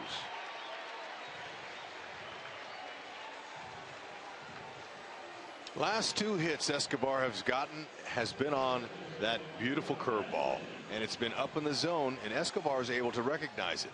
Some of the teammates of his have not, but Escobar has. This is this current double right here. This is a hanger. It starts out shoulder height, ends up belt high. That's a hittable pitch. And the one in the 6th inning, look at that's a hanger, belt high. But it was on the outer half, and he waited a tick longer and shot it to right. That's textbook. That's what you teach hitters. to do with a curveball. So Dyson up. He struck out looking and sacrificed. He'll be swinging away here as they have the pickoff play on, and Eske gets back in time.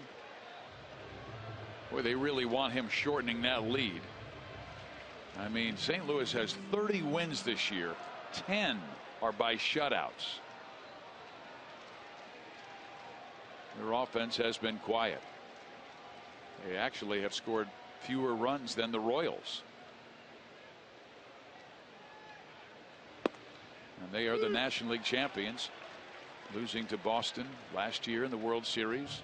Wainwright, after 76 pitches, actually gets better.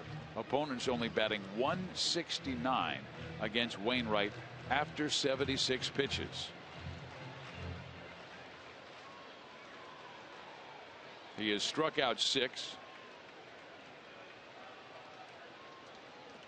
Gerard, 286 with runners in scoring position. Just wants to try to find a hole.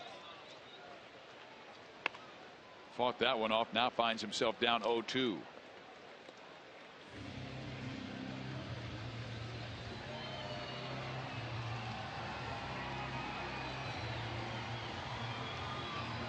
This is what you count on from your ace. You want your ace to stop losing streaks and continue winning streaks. And unfortunately, the Redbirds have lost 6 of their last 7 games, and Wainwright says, all right, it's my turn. I'll stay with me, fellas. I want to shut them down. I love the way Molina throws out that left leg to just block any ball that might drip down in the dirt. Make sure it doesn't get by him and get Escobar to third. Escobar doing some housekeeping around the bag.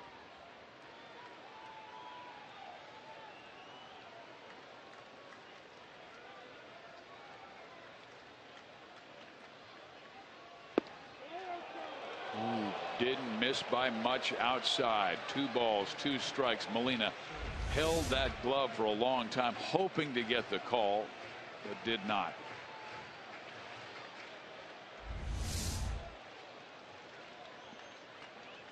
Lefty Choate, righty Rosenthal up for St. Louis in their pen.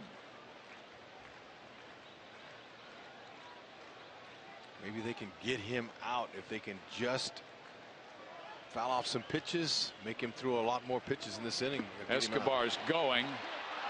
He steals third, but Dyson strikes out.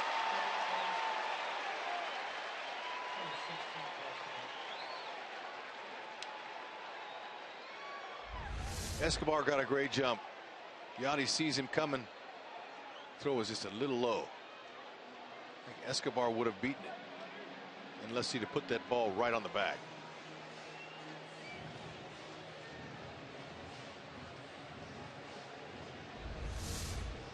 Dyson still at home plate. He really thought when he fouled the ball off it went into the dirt and then was caught by Molina. Now if the foul ball is tipped back into the glove and held by Molina,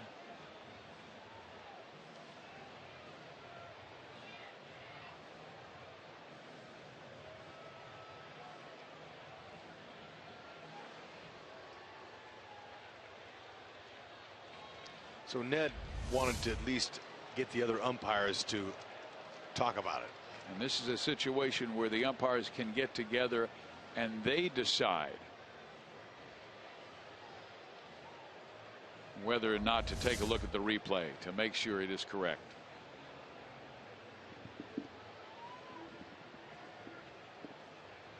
The crew chief is Dale Scott, and right now they'll go back to their respective bases. Dyson strikes out. 2 outs now for Omar Infante. Dyson was right. That ball did bounce.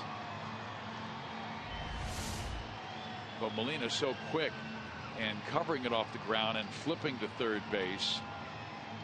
It's a tough call by home plate umpire Trip Gibson.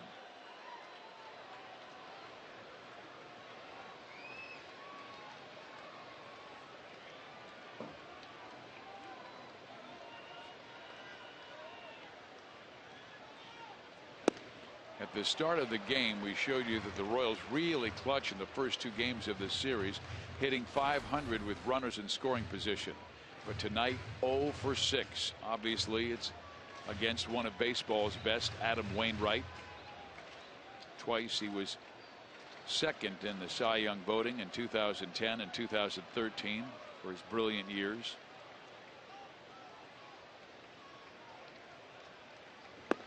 Infante down in the count, 0-2. Those are pitches that Wainwright is designed to miss the hitting zone. So the Royals are a little bit impatient with him. Choate the lefty, Rosenthal the righty, both ready. But Wainwright right now at 101 pitches. Seems like he hasn't had one taxing inning.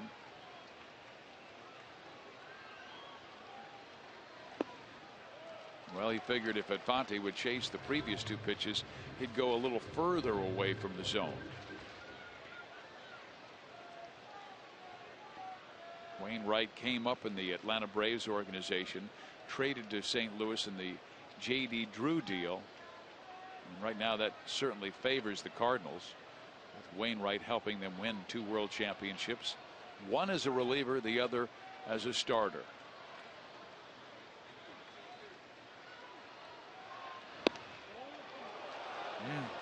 Two balls, 2 strikes. Wainwright, he put a little extra on that one. Try to get that fastball by him.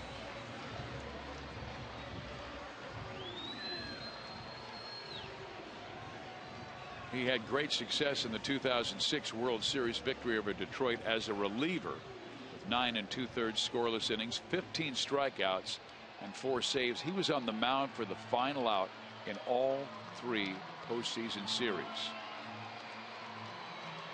And that was the series that Detroit was expected to win, and St. Louis swept them.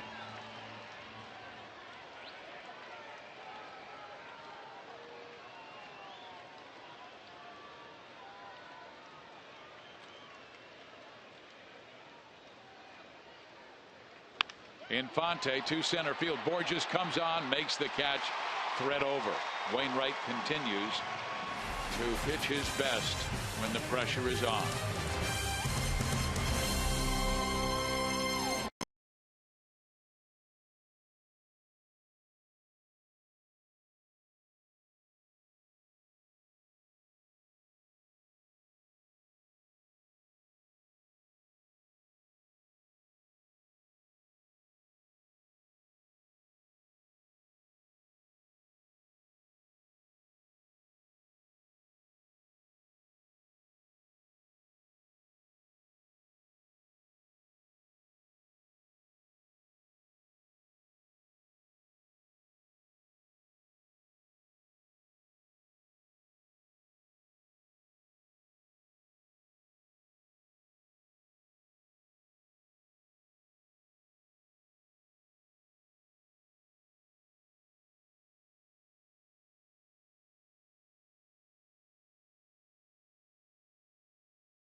Show you Miller time later in the game, and why not now, because Adam Wainwright very deserving of one.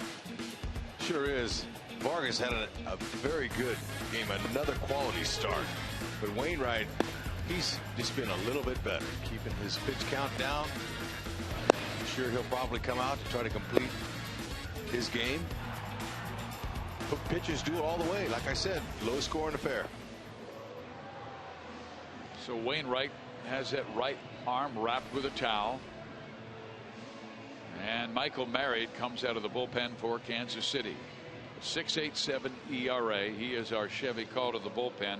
He was summoned early on Saturday at Toronto, entering with 2 aboard in the first inning, Rex. That was when Aaron Brooks made that first major league start, and it didn't go so well. Marriott helped the team out by working 3 1/3 innings, allowed 4 runs and 5 hits with no walks, but then the game was history, and the Royals would lose it 12-2. But Marriott's job, give the team as many innings as possible and rest their main guys like Wade Davis and Greg Holland. He's got a nice fastball, 90-93, slider, curve, and change. Slider's his best pitch. Well, Matt Carpenter, a perfect 4 for 4, and he has hit in 16 of his last 17, batting over 400 in that span.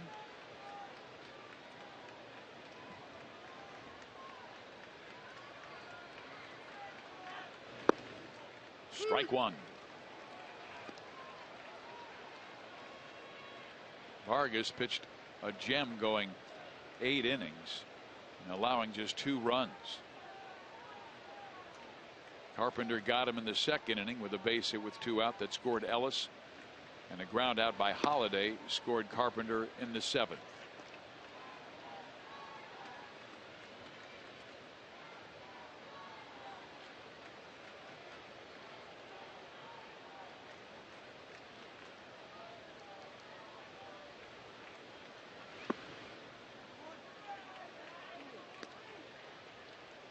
When you're going as good as Carpenter is tonight, you're going to keyhole. You're going to go up there and just see that ball right down the middle. No need to swing. All that muscle memory. These guys take so much batting practice. Your eyes tell your hands what to do. And he, like George Brett, goes without the batting gloves. Fine star at TCU, all Mountain West Conference there.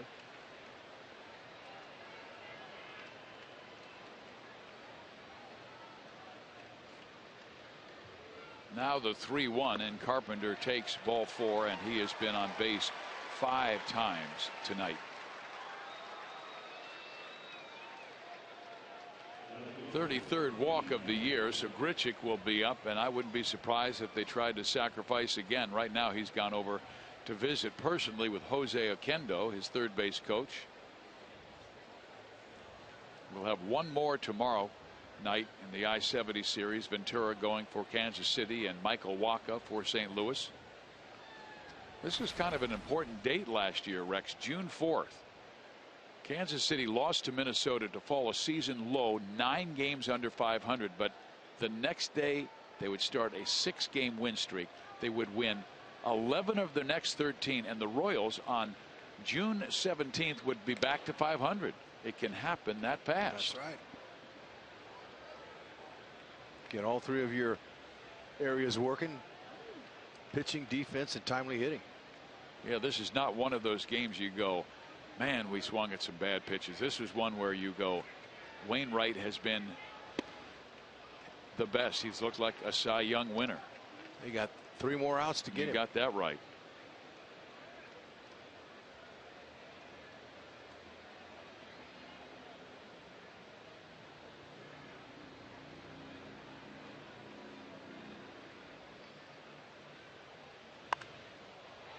Grichuk decides not to bunt after having that discussion with Oquendo, and he pops up. So they let him swing away, and he is 0 for 5. And in contrast, Matt Carpenter on base 5 times. Staying up the middle. First 2 swings of the night up the middle. And then you got a little pull happy. Picked out a double for his 4th hit. Scoring a run. So Holiday up. He's 0 for 3 with an RBI, his 29th of the year. His ground out scored Carpenter in the 7th, and he takes a mighty rip. Marriott's first pitch, strike 1.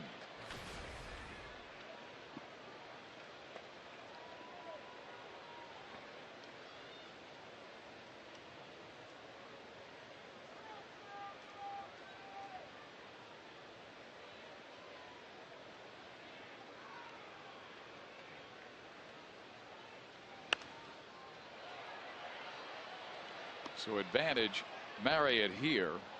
I don't think Carpenter will be going on an 0-2 count just because Ned Yost might have the option to pitch out. Carpenter is 2 for 2 stealing bases this year, and Michael has not thrown over yet. Yeah, and I don't think he's interested in stealing a base here with Holiday and Craig coming to hit.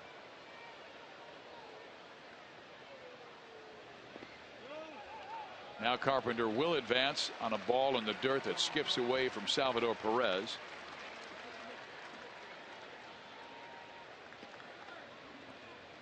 Wild pitch.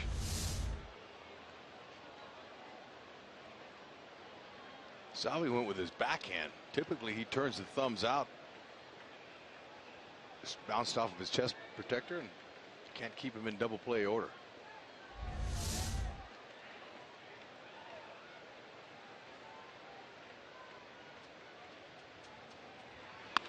Holiday reaches out, punches it to Escobar. Quick toss, and he gets him. Hosmer had to go to the inside of the bag in foul territory, and that's always dangerous with the runner coming by, whether Holiday's going to slam into you, but or Holiday maybe take it in the side of the head. Challenge we may see from Matheny, but Hosmer did have his foot on the bag. Yeah, his footwork is unbelievable around that bag. Mike Aldretti. Yep, you got that right, Doughboy. Now, why do you call him Doughboy? I know he's a friend of yours. Well, yeah, we were roommates with the Angels and played teammates with the Expos. And Mike Aldretti is a fine bench coach for Mike Matheny. Well-rounded. Had a nice career as a player. Stanford guy. That's could be right. a manager in his future. No question. Here is Alan Craig, 0 for 3 with a walk. Robbed of a hit and a terrific catch by Gerard Dyson in left center field back in inning number 3. Marriott steps off.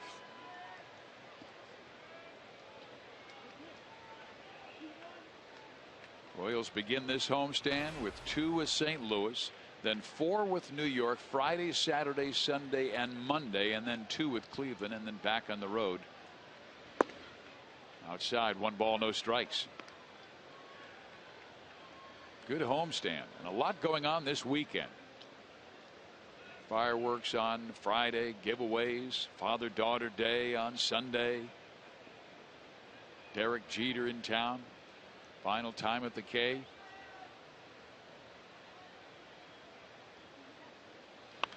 Fouled off.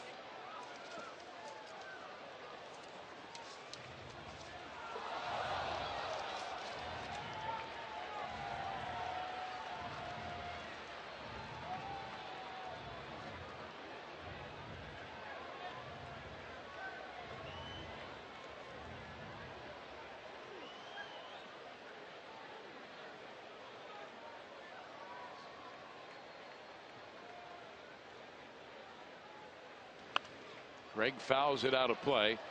And Rex, I was talking about the Yankees coming to town, Derek Jeter's final moment, and a lot of times there are great seats available on Monday nights, and Monday night's going to be special, fans, because on June 9th, this Monday, prior to the first pitch, the Royals will honor the retiring captain of the Yankees, Derek Jeter, with a video tribute, and then present him with a check for $10,000 for his Turn 2 Foundation.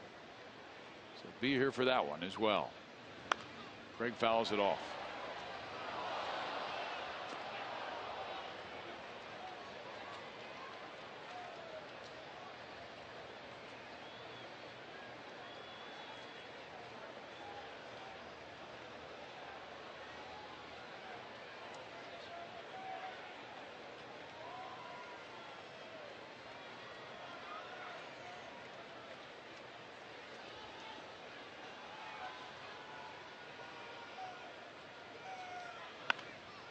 Again, he fouls it off. And by the way, fans, that Derek Jeter Turn 2 Foundation during his rookie year in 1996, he established that Turn 2 Foundation to promote healthy lifestyles among youth. Done a great job in the New York City area. Marriott trying to get Craig out and keep it a 2-0 deficit going to the bottom of the ninth. Put a wrinkle on one. Ooh, where did that one miss? I don't know, but that was a good pitch.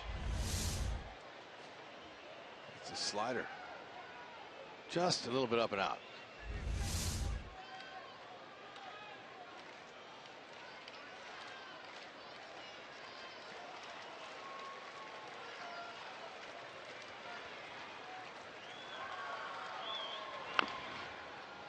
Good battle between Craig and Marriott.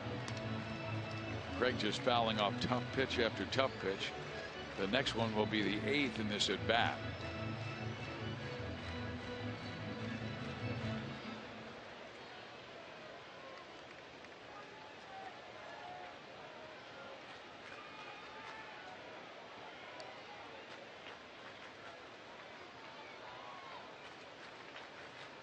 Carpenter leads from second.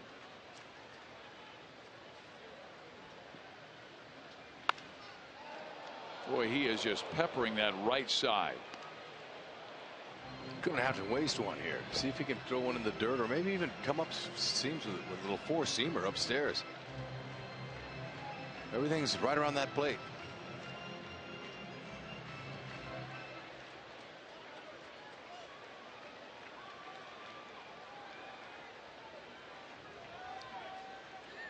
Royals outfielders playing Craig to right. Infield straight up. The 2-2 pitch again. A swing and a miss. And Marriott gets him on a fastball at 94.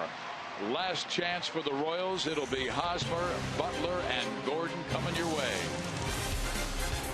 Get him on, get him over, get him in.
A 0 against Mark Burley.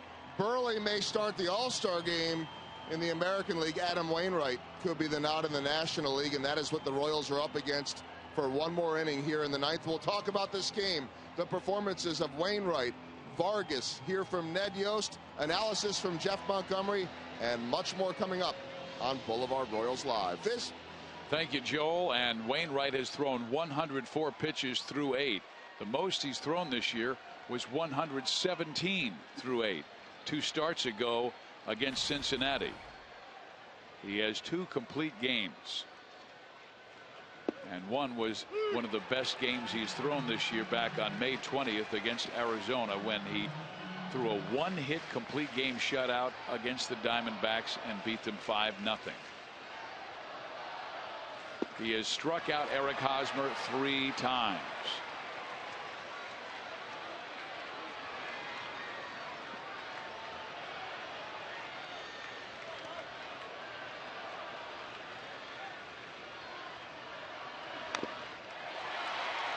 Fouled off of Molina. Hosmer still alive. The Royals just trying to get a man on to bring the tying run to the plate. And the curveballs aren't even over the plate for strikes, and you can't blame him. Haas is swinging at everything, so you don't need to give him a strike.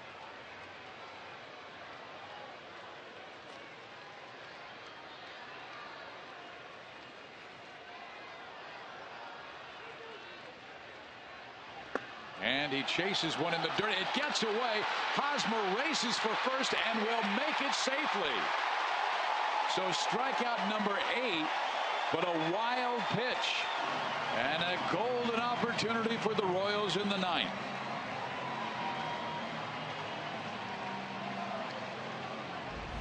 Yanni wasn't able to keep it close to him. This ball hit off the umpire, actually.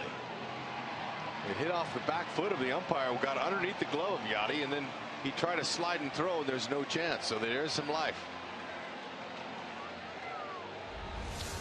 That's just Hosmer's second career 4 strikeout game.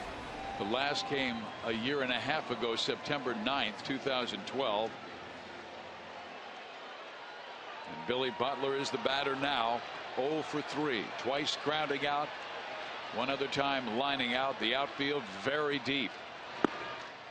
Ball 1. Got to look for something up. Wouldn't it be an opportune time for him to hit his second home run? I mean, look for the ball elevated. Butler hadn't homered since May 2nd. Wainwright has only allowed 4 in over 90 innings. 2 by lefties, 2 by righties. Fouled off. He had a good rip on that pitch. It's 1-1.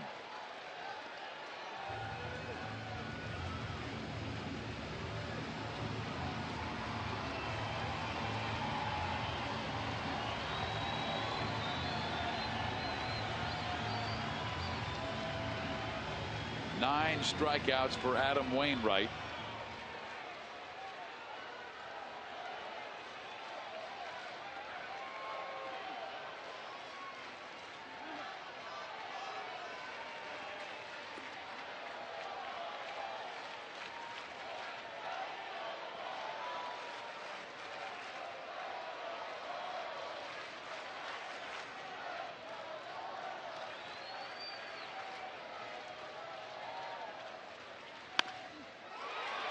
Base hit up the middle. Hosmer stops at second.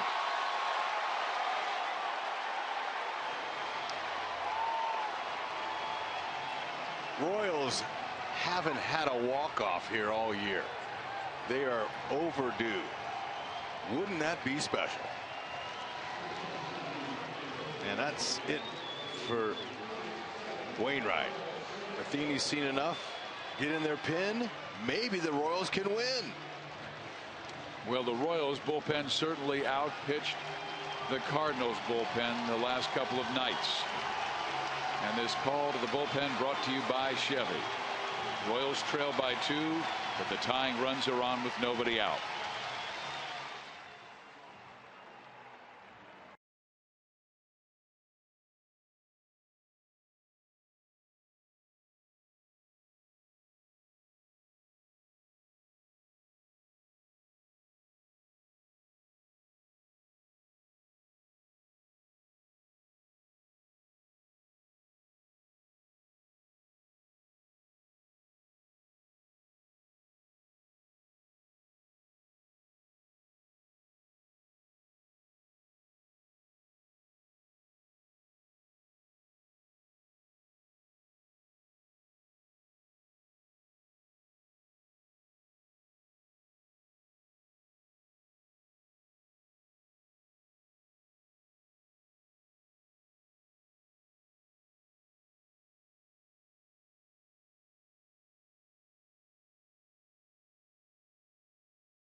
0-0 lead.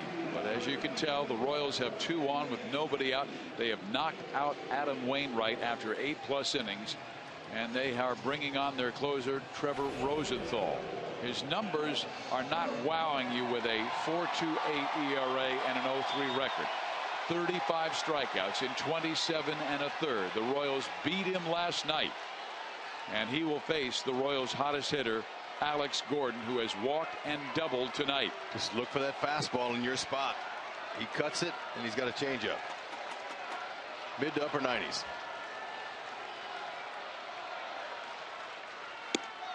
Ball 1.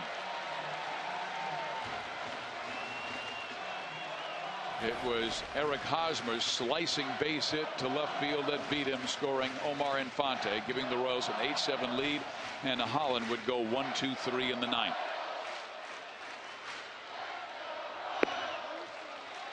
Maybe Ball these 2. Royal fans that are all geeked up right now, they all waited around for a possible walk-off.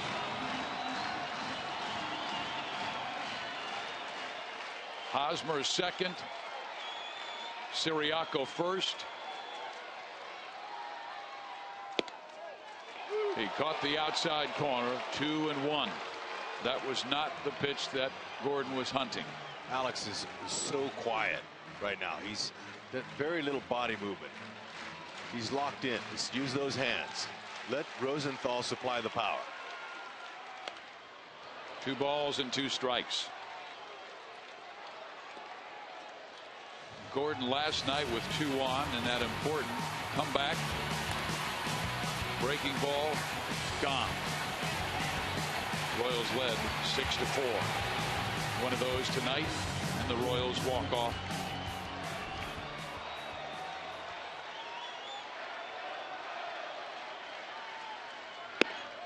Three and 2.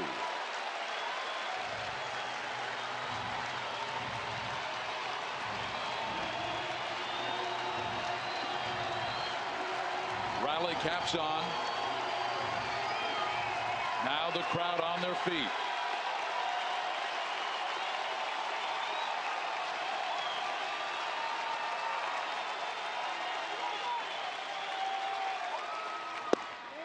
Ball 4, and the bases are loaded for the Royals. Ooh, and Yadier, he coiled up after that, expecting to be a called third. Alex eyeballed him. This didn't miss by much. But it was inside. Right, and you see him, how quiet he is. He's very selective, and it's showing with his numbers. Nobody out. Now Salvador Perez, who was so clutch last year. We told you only 6 for 48 with runners in scoring position this year.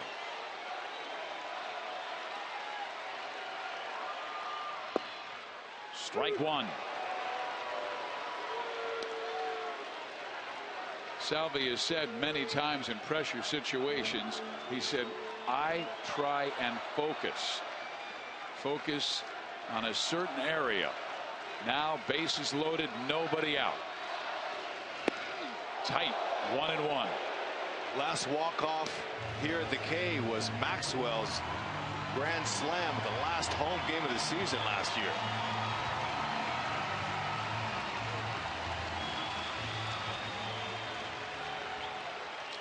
Just need a lousy single. Tie it up. Ooh. Took a mighty rip and was trying to win it with one swing, but now finds himself down 1-2.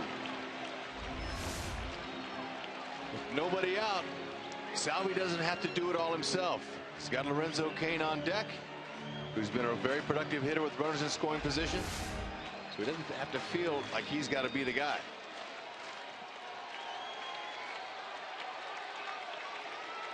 So throw it up there again. That will find the seats, and Salvador still with life, down 1 ball and 2 strikes. The inning started with Hosmer striking out swinging, but a wild pitch, ball in the dirt, got away. Hosmer raced to first, made it safely. Butler then singled. Siriaco came to pinch run for him. And then Gordon worked the 3-2 walk.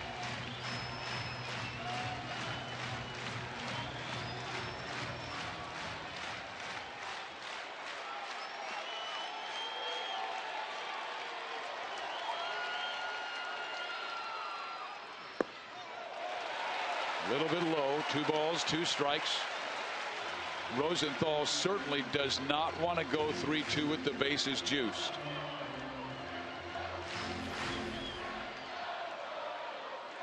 This year he's had a tough time with inherited runners. Broken back, ground ball third. They've got 1 and they won't get 2, and the Royals have scored a run to cut the lead to 2-1. What a great slide by Alex Gordon to break up that double play.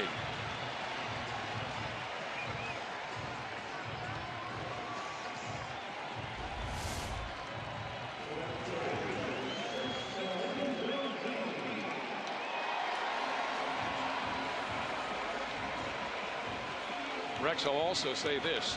You talk about concentration by Matt Carpenter with that bat head coming at his feet. Where was Ellis on that base? Never touched it.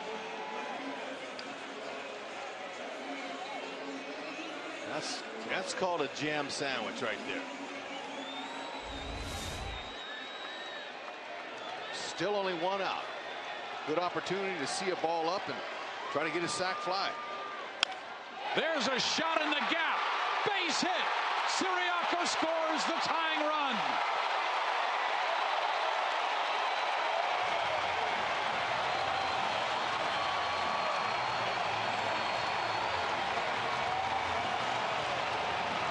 Kane has been so clutch with runners in scoring position this year, and he comes through again.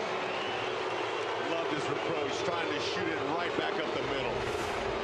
Good focus, good concentration. Why not get the first one? Aoki's at second base. He's pinch running for Salvador Perez. Kane at first. He doesn't matter. Moustakas takes a strike. Number 23 at second base, the only man that matters in Moustakas, trying to get him home. Moose beat Seattle with a walk-off home run last year, and he takes a bit low, 1-1.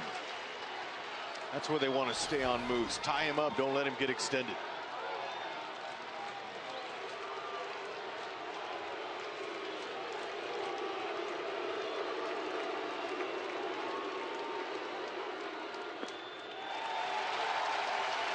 Again, if Rosenthal's not going to throw him a strike, Moose doesn't have to be the guy.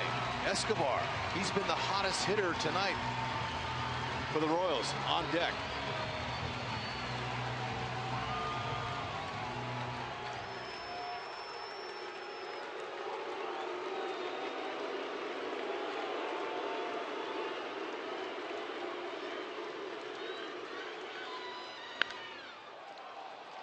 Rosenthal gets back in the count, but that was not the pitch to strike.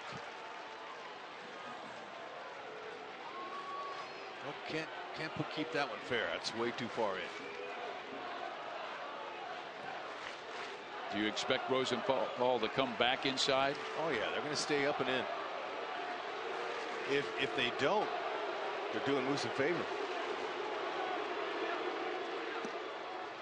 In there, strike 3 call.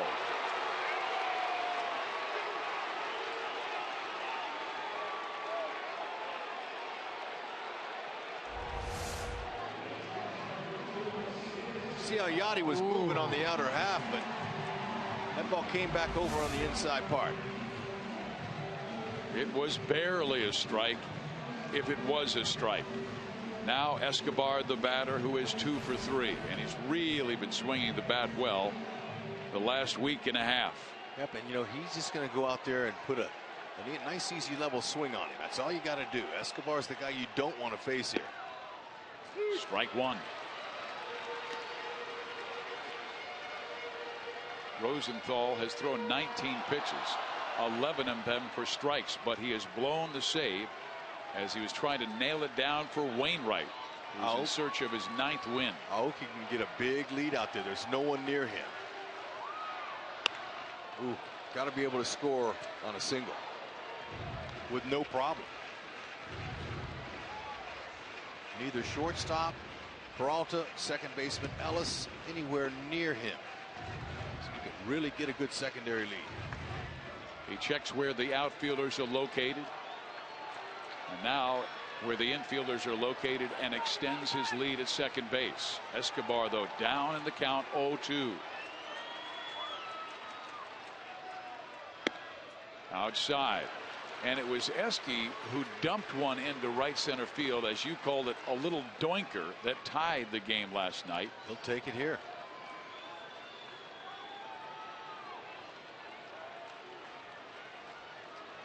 The Rally Caps have worked so far to bring the Royals back even with St. Louis.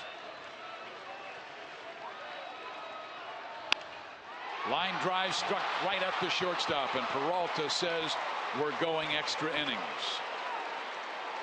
But a terrific comeback with the Royals down 2-0 in the bottom of the 9th. Get Wainwright out, and you got a chance.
We're hot. They got the right guys on at the right time. Lorenzo Cain staying hot, carrying the team with that .388 average with runners in scoring position. Brett Hayes comes on to catch Greg Holland, who's pitching in his 24th game this year. He wrapped up the 8-7 victory for the Royals last night with a 1-2-3 ninth inning, striking out Holiday and Craig and getting Molina to fly out to end it. Now his job, get these three and head to the bottom of the 9th and bottom of the 10th, I beg your pardon, and give the Royals a chance to win it. Molina, Peralta, Taveras, three guys with power coming up.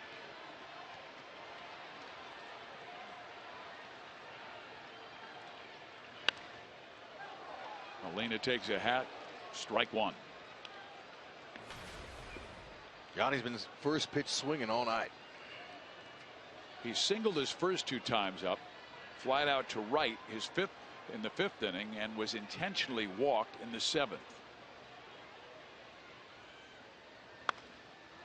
Down in the count, 0-2. This is the 8th extra inning game. All of them have been on the road. How about that? The Royals are 4-3. So our first at the K.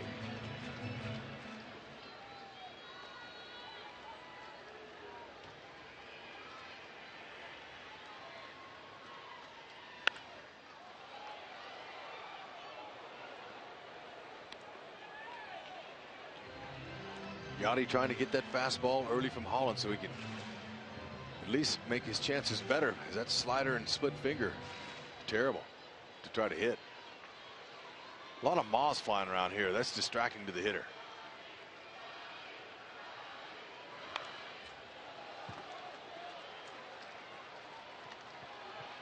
This is also the 7th extra inning game for St. Louis, and all of their extras have been at home, and they are 2 and 4 in extra innings this year. Interesting numbers. The Royals, all of their extras on the road. St. Louis at home.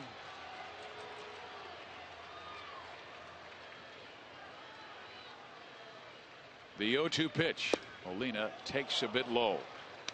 And I'm guessing, Rex, that Wade Davis is not available tonight. He's gone back-to-back games unless it was an emergency situation. There is Wade. He's chilling it out in the Royals bullpen right now. Ooh, didn't miss by much, and Holland thought he may have had strike 3. Didn't miss by much. Holland fell off hard to that first base line.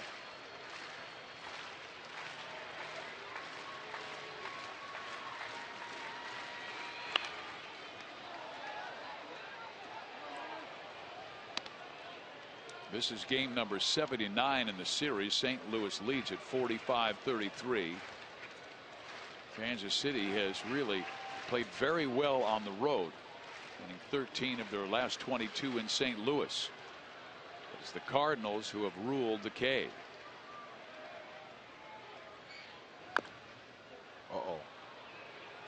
That's the last thing he needed.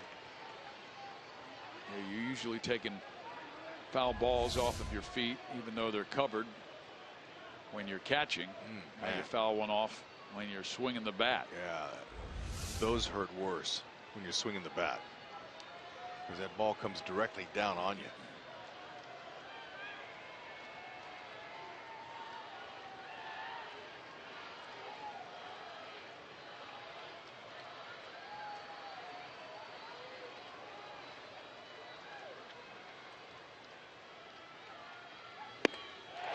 And then Holland goes upstairs to strike him out.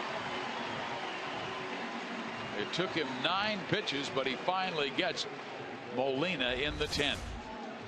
Molina was tardy and fouled all those balls off down the right field and way up in the box, and he couldn't catch it.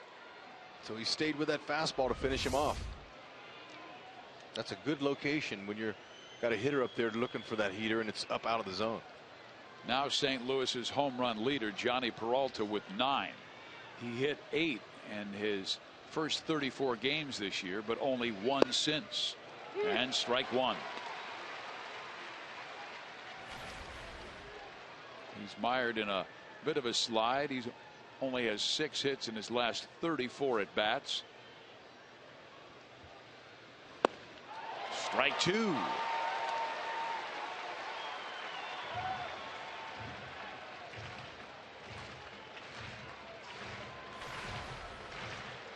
He's 3 for 8 against Greg. Holland looking for the 3rd strikeout against Johnny.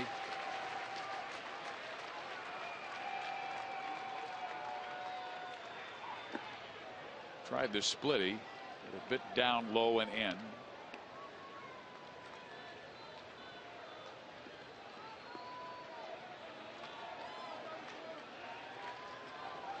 Tremendous disadvantage whenever you fall behind Holland. You know he can get high fastballs or that slider or split finger. You just got to zone him. He goes with the fastball, and it is fouled off.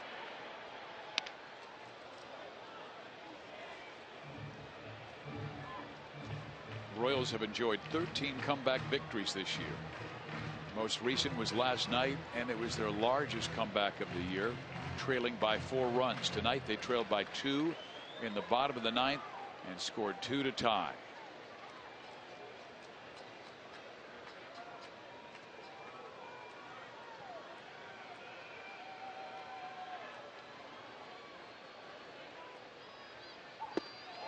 Fastball up and in. He struck him out at 97 miles an hour.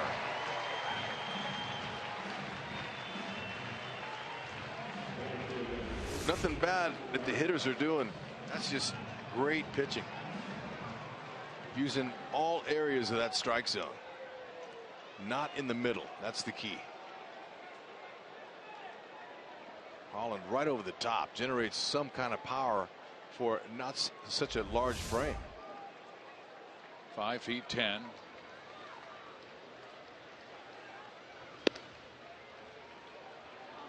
Now he faces Oscar Taveras. This is the much heralded rookie out of the Dominican Republic. Hit 7 home runs in the minor leagues. 1 this year in the major leagues. It came in his second at bat last Saturday. Greg didn't get the call.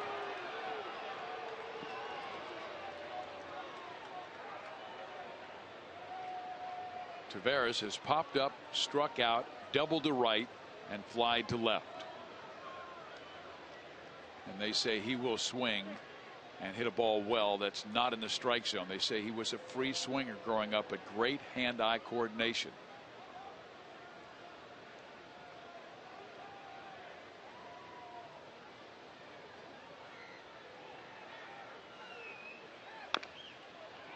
He goes after the fastball, and Greg with a 2-1 count.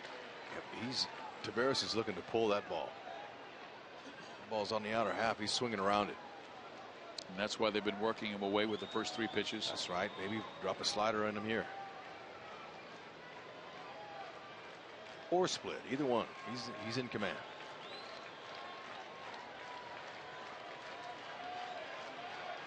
Stay away from him. Hayes sets the target. Grounder up the middle. Escobar cuts it off. 1, 2, 3 go the Cardinals. The Royals with a chance. Dyson Infante Hosmer coming up, but Greg Holland does his job, Hud. He sure did. Man, those balls, you ain't touching those, especially when they're at the letters. No chance. Get him a win.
Be Sam Freeman. He comes on in a 2-2 score. We saw him last night. He has pitched in 6 games this year, has not allowed a run since being called up from the minor leagues, but he has walked 4. And Al Raboski, one of the broadcasters of the Cardinals, told me last year he had trouble commanding his fastball. This year it's much improved. Well, sure, he's looking really good with his mid-90s fastball, curveball, and changeups to righties. But since he hasn't given up a run yet this year, can't find a better time than to give him an ERA right here. You got Dyson leading off. Stay on top of the ball, put some pressure on that defense as the infielders are all shortened up here, knowing Dyson has that speed. Both corners are in. Carpenter at third. Right now, Craig a bit back at first base. That's where he's played Dyson the whole game.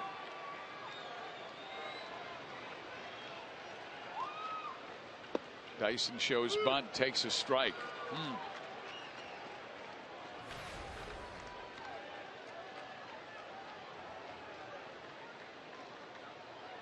He had that sacrifice in the 6th inning.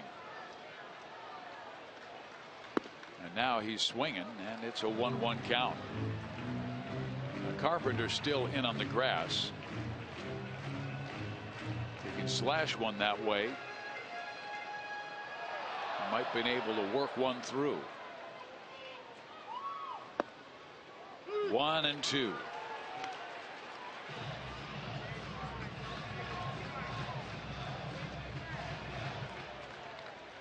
Anyway.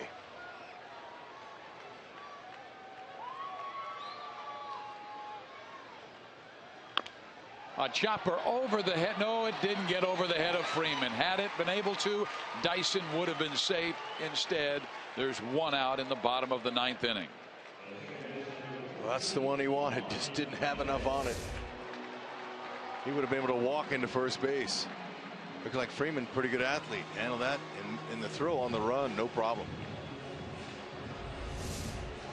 So now it will be Omar Infante, who is 0 for 4, a ground out, a pop up, a ground out, and a fly out.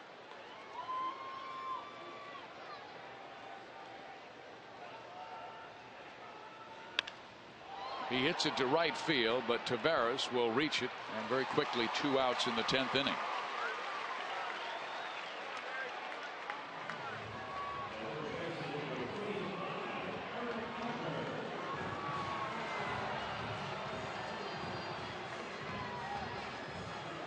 Well, Eric Hosmer has had one of his most forgettable offensive evenings, but he could make it a great memory with a big swing here. But absolutely dominated by Adam Wainwright, who struck him out 4 times. And he lines out here to Matt Carpenter, so the Royals go quickly in the 10th. To the 11th we go, still tied at 2.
Kelvin Herrera comes out of the Royals bullpen to pitch the 11th inning. He has a 1-1 record with a 1.61 ERA. This will be his 28th game.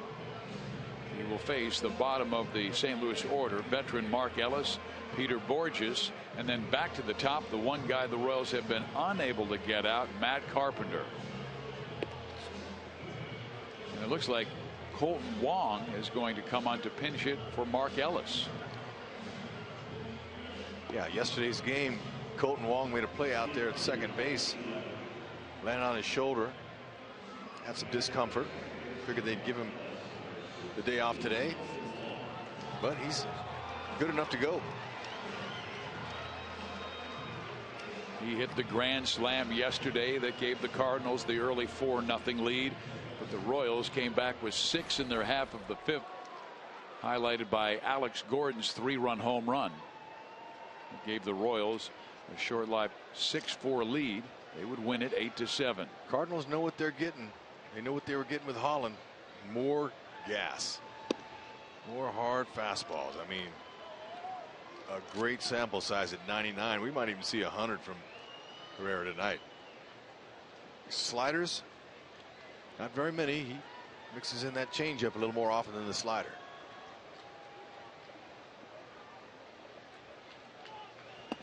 Wong does have the ability to bunt, so Moustakas in. He's well off the line, though, at third base.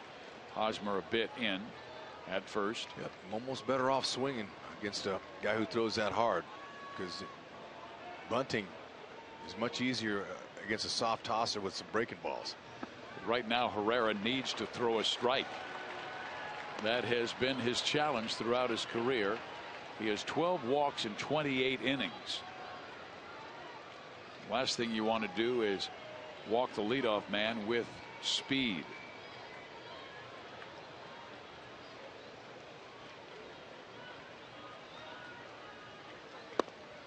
In there, 3-1. You stay right there. Put the pressure on him to hit his way on.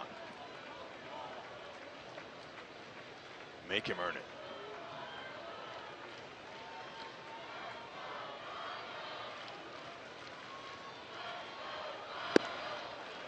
He paints the inside corner. 3-2.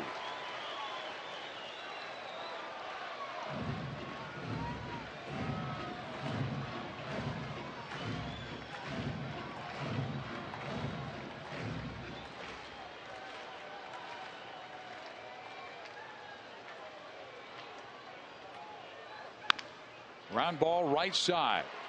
Infante records out number 1, and that's a great job by Herrera to bounce back from a 3-0 count.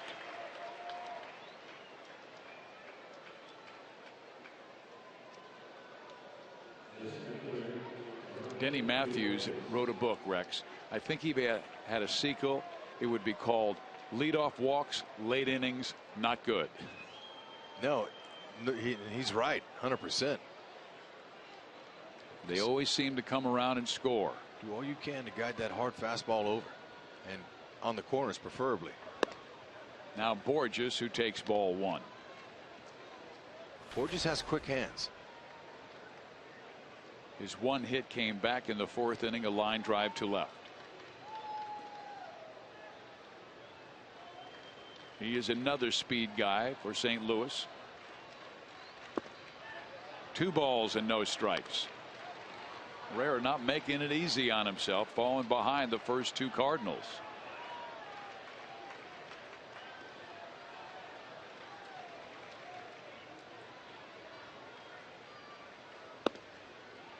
In there, 2-1. Ball comes out of his hands so free and easy. Effortless.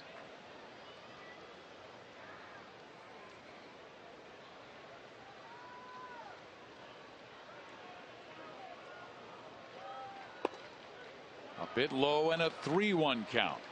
Well, they're being patient with Herrera.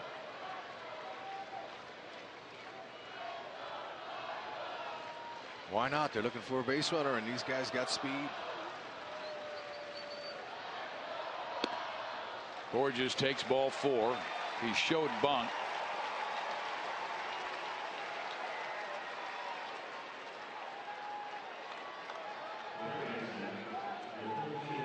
And now the dangerous Matt Carpenter. And I'm sure Perez, or rather Brett Hayes, excuse me, coming out to talk with Herrera.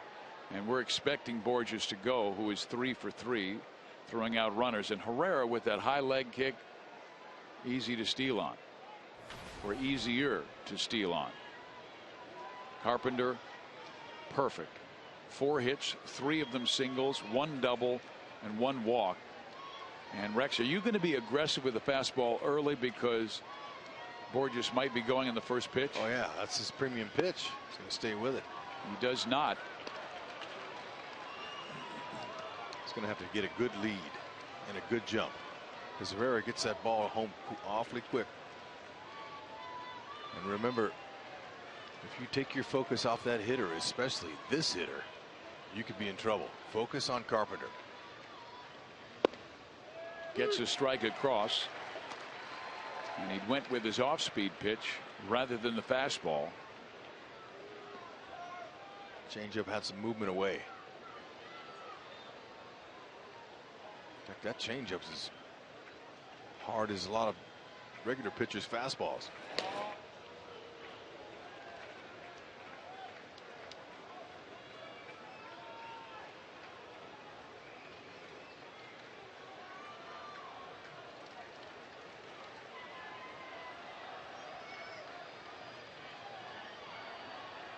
Borges goes. Pitch taken. Throw by Hayes. He is safe.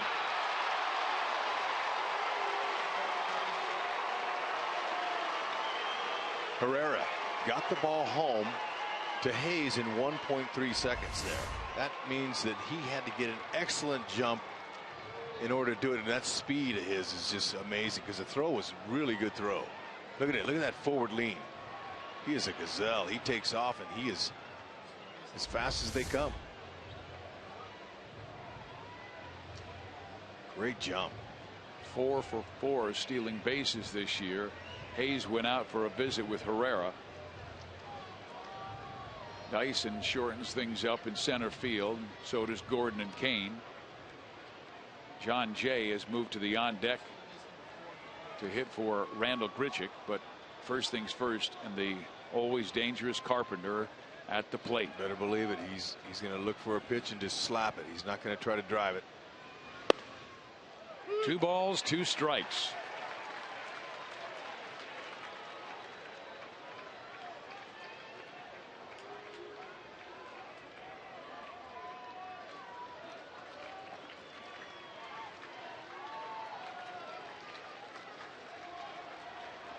Borges checking where the fielders are. Escobar sneaking behind the runner, and he goes, and the pitch is fouled off. Lots of times when you're a guy with that kind of speed and you see the third baseman way off the bag, you're almost telling yourself, I can beat him to third. As speedy as Borges is, he might have stolen that one. And Escobar was going towards the bag and just motioned to Herrera, and he goes, hey, remember me. He was holding his hand up. Wanted to see if you got daylight there. Go ahead and try for the pickoff.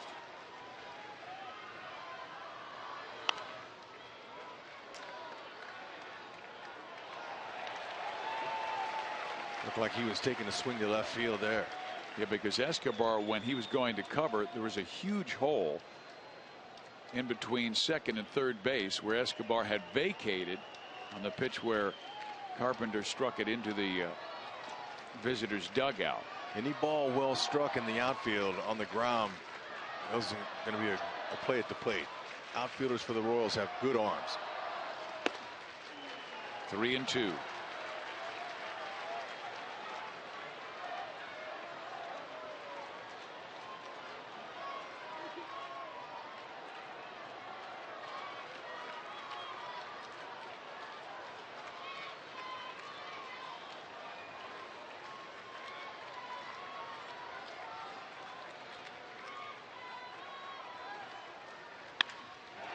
Hit in the gap, and that will give St. Louis the lead. Carpenter is 5 for 5. What a game.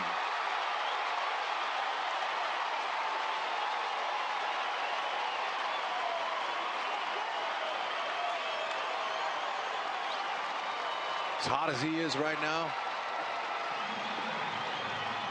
might have thought about putting him on.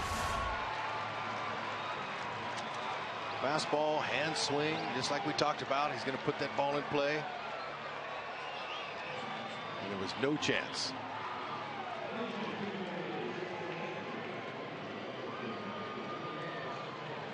So Dave Island comes out for a visit. John Jay will be the batter, pinch hitting for Randall Grichuk. And Rex, I agree with you. I mean, he has shown he's been absolutely on fire, getting base hit after base hit. Why not put him on and set up a potential double play? It's always possible. That's the first 5-hit game for St. Louis since Ryan Ludwig got one September 4th, 2009. Have a night.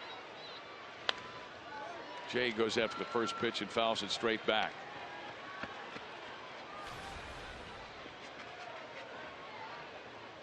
Royals in search of their 29th win this year. They will have Siriaco, Gordon, and Hayes coming up in the bottom of the 11th.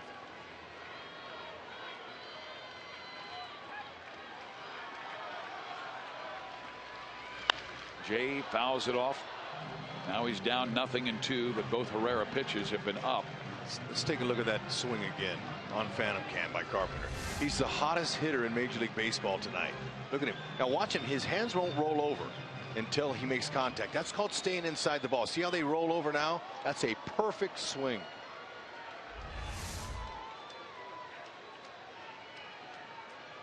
I guarantee you there's not another hitter in baseball 5 for 5 tonight. Well, not only that, Hud, but you go back the last 2 weeks. Remember, he had that 14-game hit streak, and he has hit now in 16 of his last 17. The Royals ended that streak on Monday, but then he started another one yesterday with 2 hits and a walk and 5 hits tonight.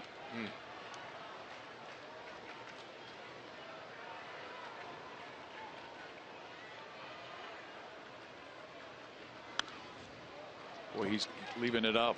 Yep. 5 hits are so hard to come by.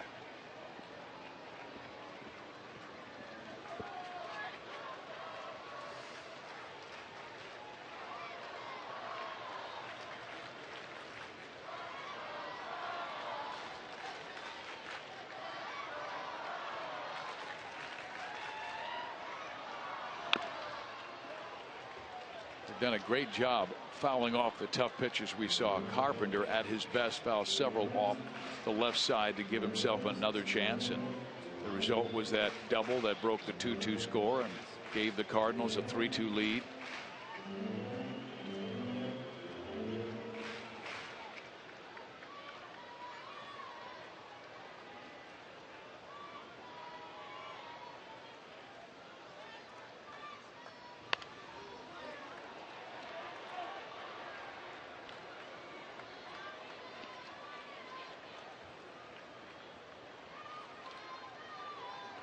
The 7th pitch coming between Herrera to John Jay.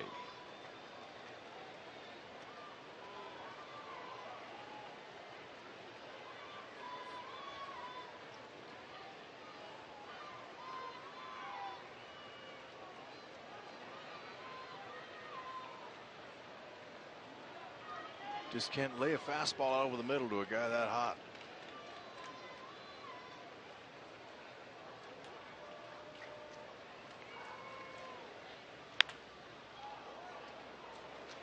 Well, he had the same philosophy of Matt Carpenter early with the outside pitches, trying to slap it past Moustakas at third base, and now Hayes trying to get together with Herrera to figure out what they have to do to finish off Jay. We've seen a lot of pitches in this at bat. Herrera really having to work. He has thrown 26 pitches to get 1 out. Well, there's a reason that they sent him out last year twice, to work on that slider, that secondary pitch that's important. He's fastball, changeup, and everything's really hard. He's got to be able to create a different angle. It's going to help him. There it was. He tried it there. And Rex, the other thing is confidence. Doesn't seem like he's pitching with conviction right now. Oh, especially with the slider.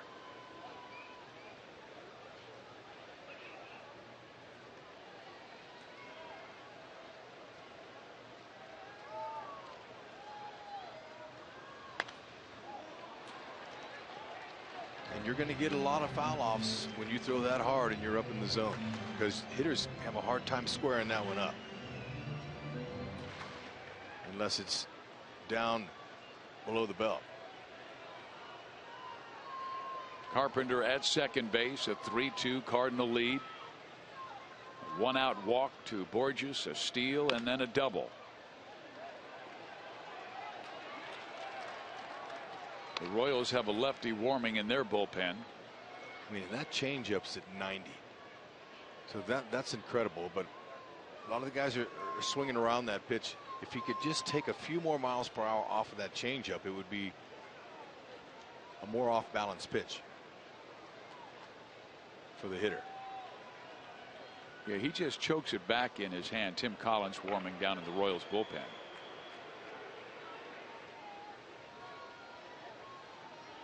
Here's the 2-2 pitch, and it is outside, and the count's full 3-2. Jerry Roy said he never really felt comfortable throwing the changeup. What he would do is just back it up in the knuckles, but he also would drag his back foot to take a little more miles per hour off of that change. That's a good idea.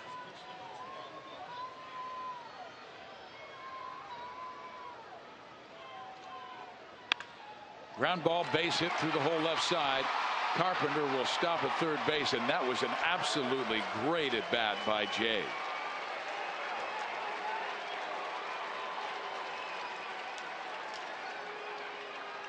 You've got two right-handers in Holiday and Craig back to back, so Ned likely to stay with Herrera here, even though Collins is ready in the bullpen.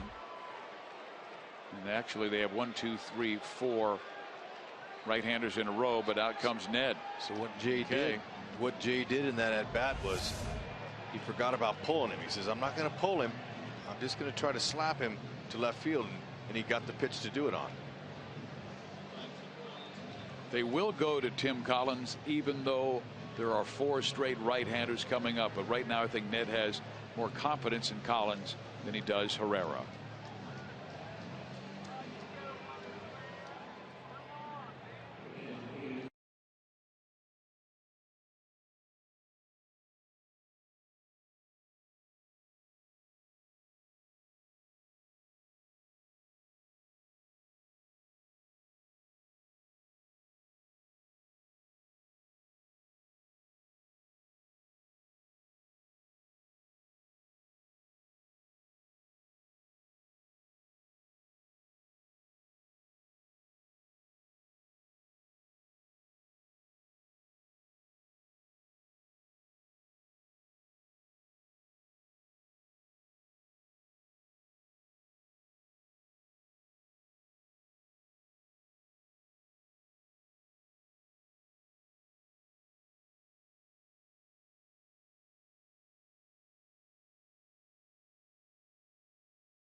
Runners on first and third with 1 out, and it's Collins' job to somehow get the veterans Holiday and Craig out.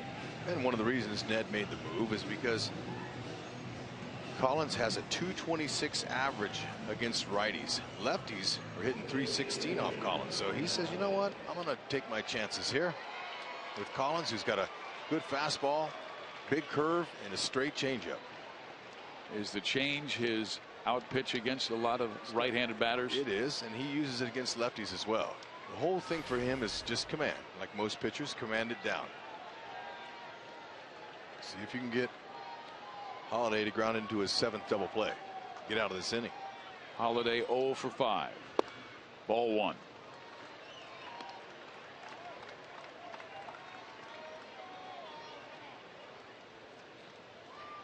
The Royals with a marvelous comeback to tie it up in the 9th.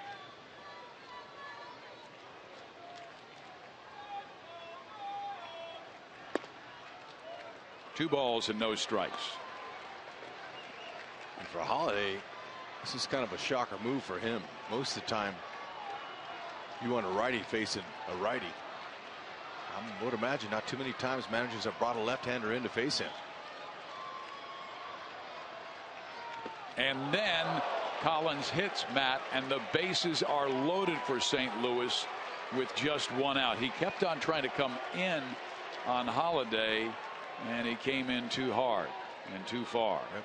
And he got not only Holiday, but he got Hayes, his catcher, too.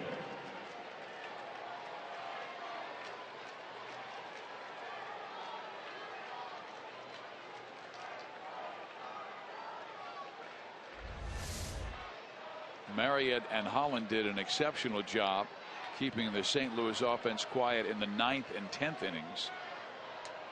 But now Herrera and Collins rather wild, and St. Louis with a big hit could bust this game open.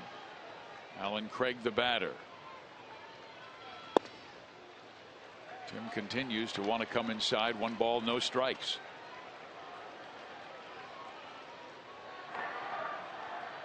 Carpenter at third, Jay at second, Holiday first, and Pat Neshek is warming in the St. Louis pen. And there's a line drive base hit to right. That will score 1, perhaps 2. They're going to send Jay home. The throw by Kane is cut off. Throw to third. Holiday will be tagged out, but 2 runs scored to make it 5-2.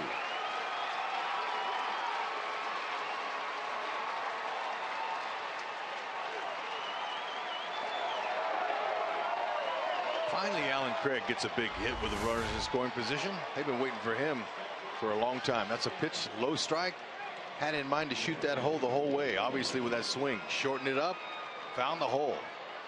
Hosmer got the easy out.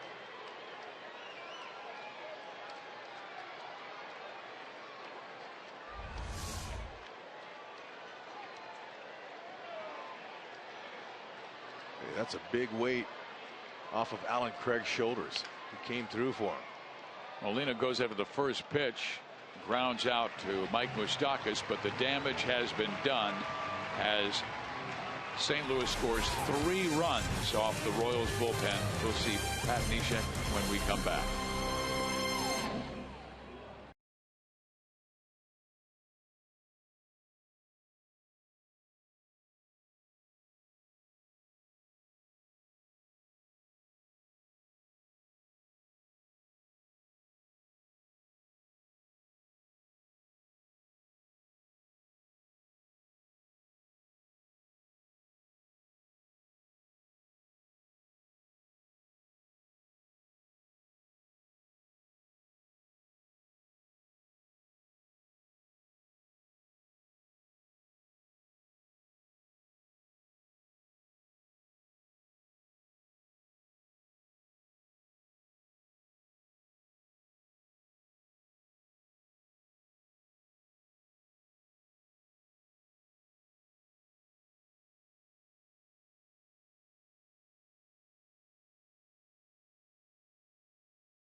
With a 2-out base hit that scored Mark Ellis, and the 7th inning they would get a grounder up the middle that would make it 2-0 and take that lead to the 9th, where the Royals would score 2.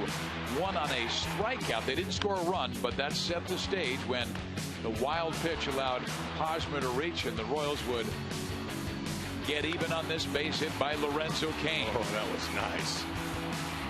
They could not come up with one more that would have won it.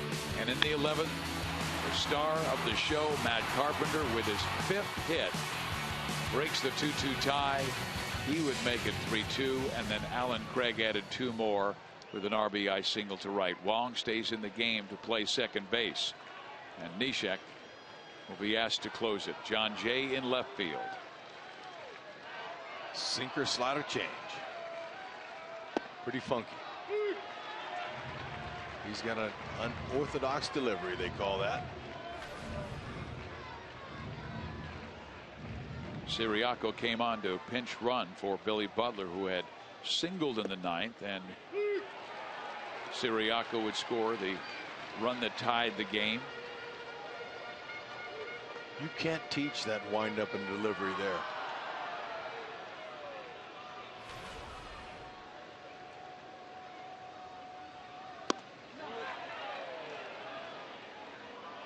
He looks like a pitcher from the 1930s. I was going to go back to maybe the turn of the century when they all wore beards and had those funky deliveries, and they would throw the spitball and the emery ball and the shine ball. Siriaco pops it up, Craig over, and he'll make the catch for out number 1.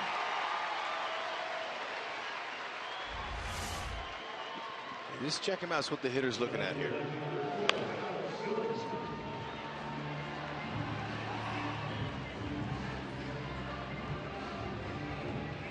I believe Iron Man McGinnity used to throw like that.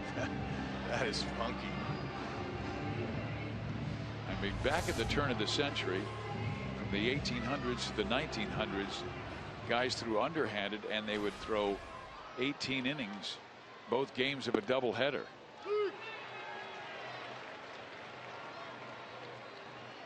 Alex Gordon has been a key part of the Royals offense the last 2 weeks. 2 walks in this game, also a double. It was his walk that loaded the bases in the 9th inning. And then the Perez ground out scored 1. The Kane single scored another. Yep, Neshek knowing exactly what Matheny wants him to do. Come out, throw strikes. And he got Gordon to pop it up, a changeup. And the third baseman Carpenter will take care of Gordo.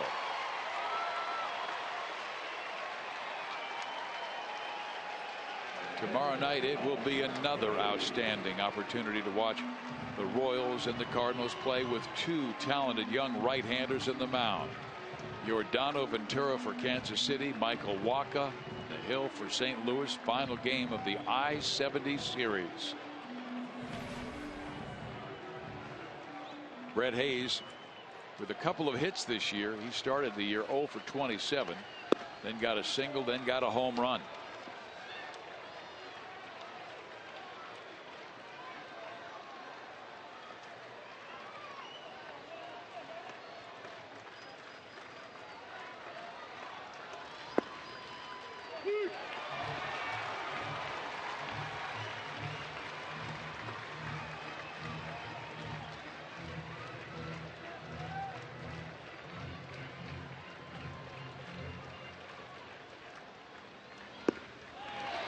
Good slider at 81, and the count moves to 1-2.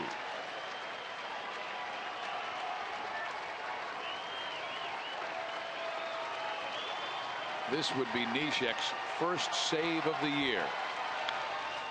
Fouled back. He had 254 appearances before tonight, and this would be his first major league save. He's earned it. He's coming right at these Royals. He's throwing strikes, putting the pressure on them to put it in play. Just what he wanted.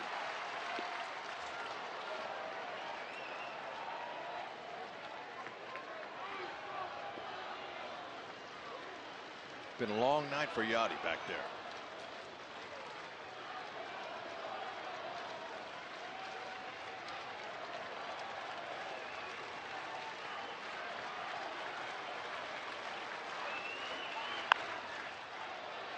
Sky to the left side, but that will get out of play, and Hayes will try it again at 1-2. Cardinals trying for their 31st win of the year.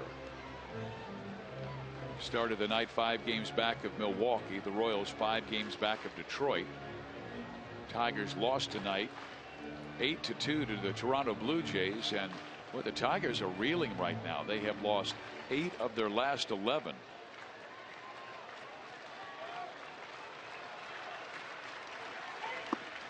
He struck him out, and Neshek gets his first major league save, and the Royals have now lost 8 straight games at home to the Cardinals.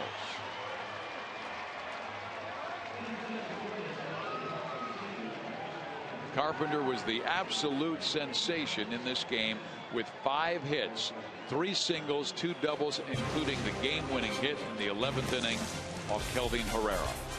We'll be right back.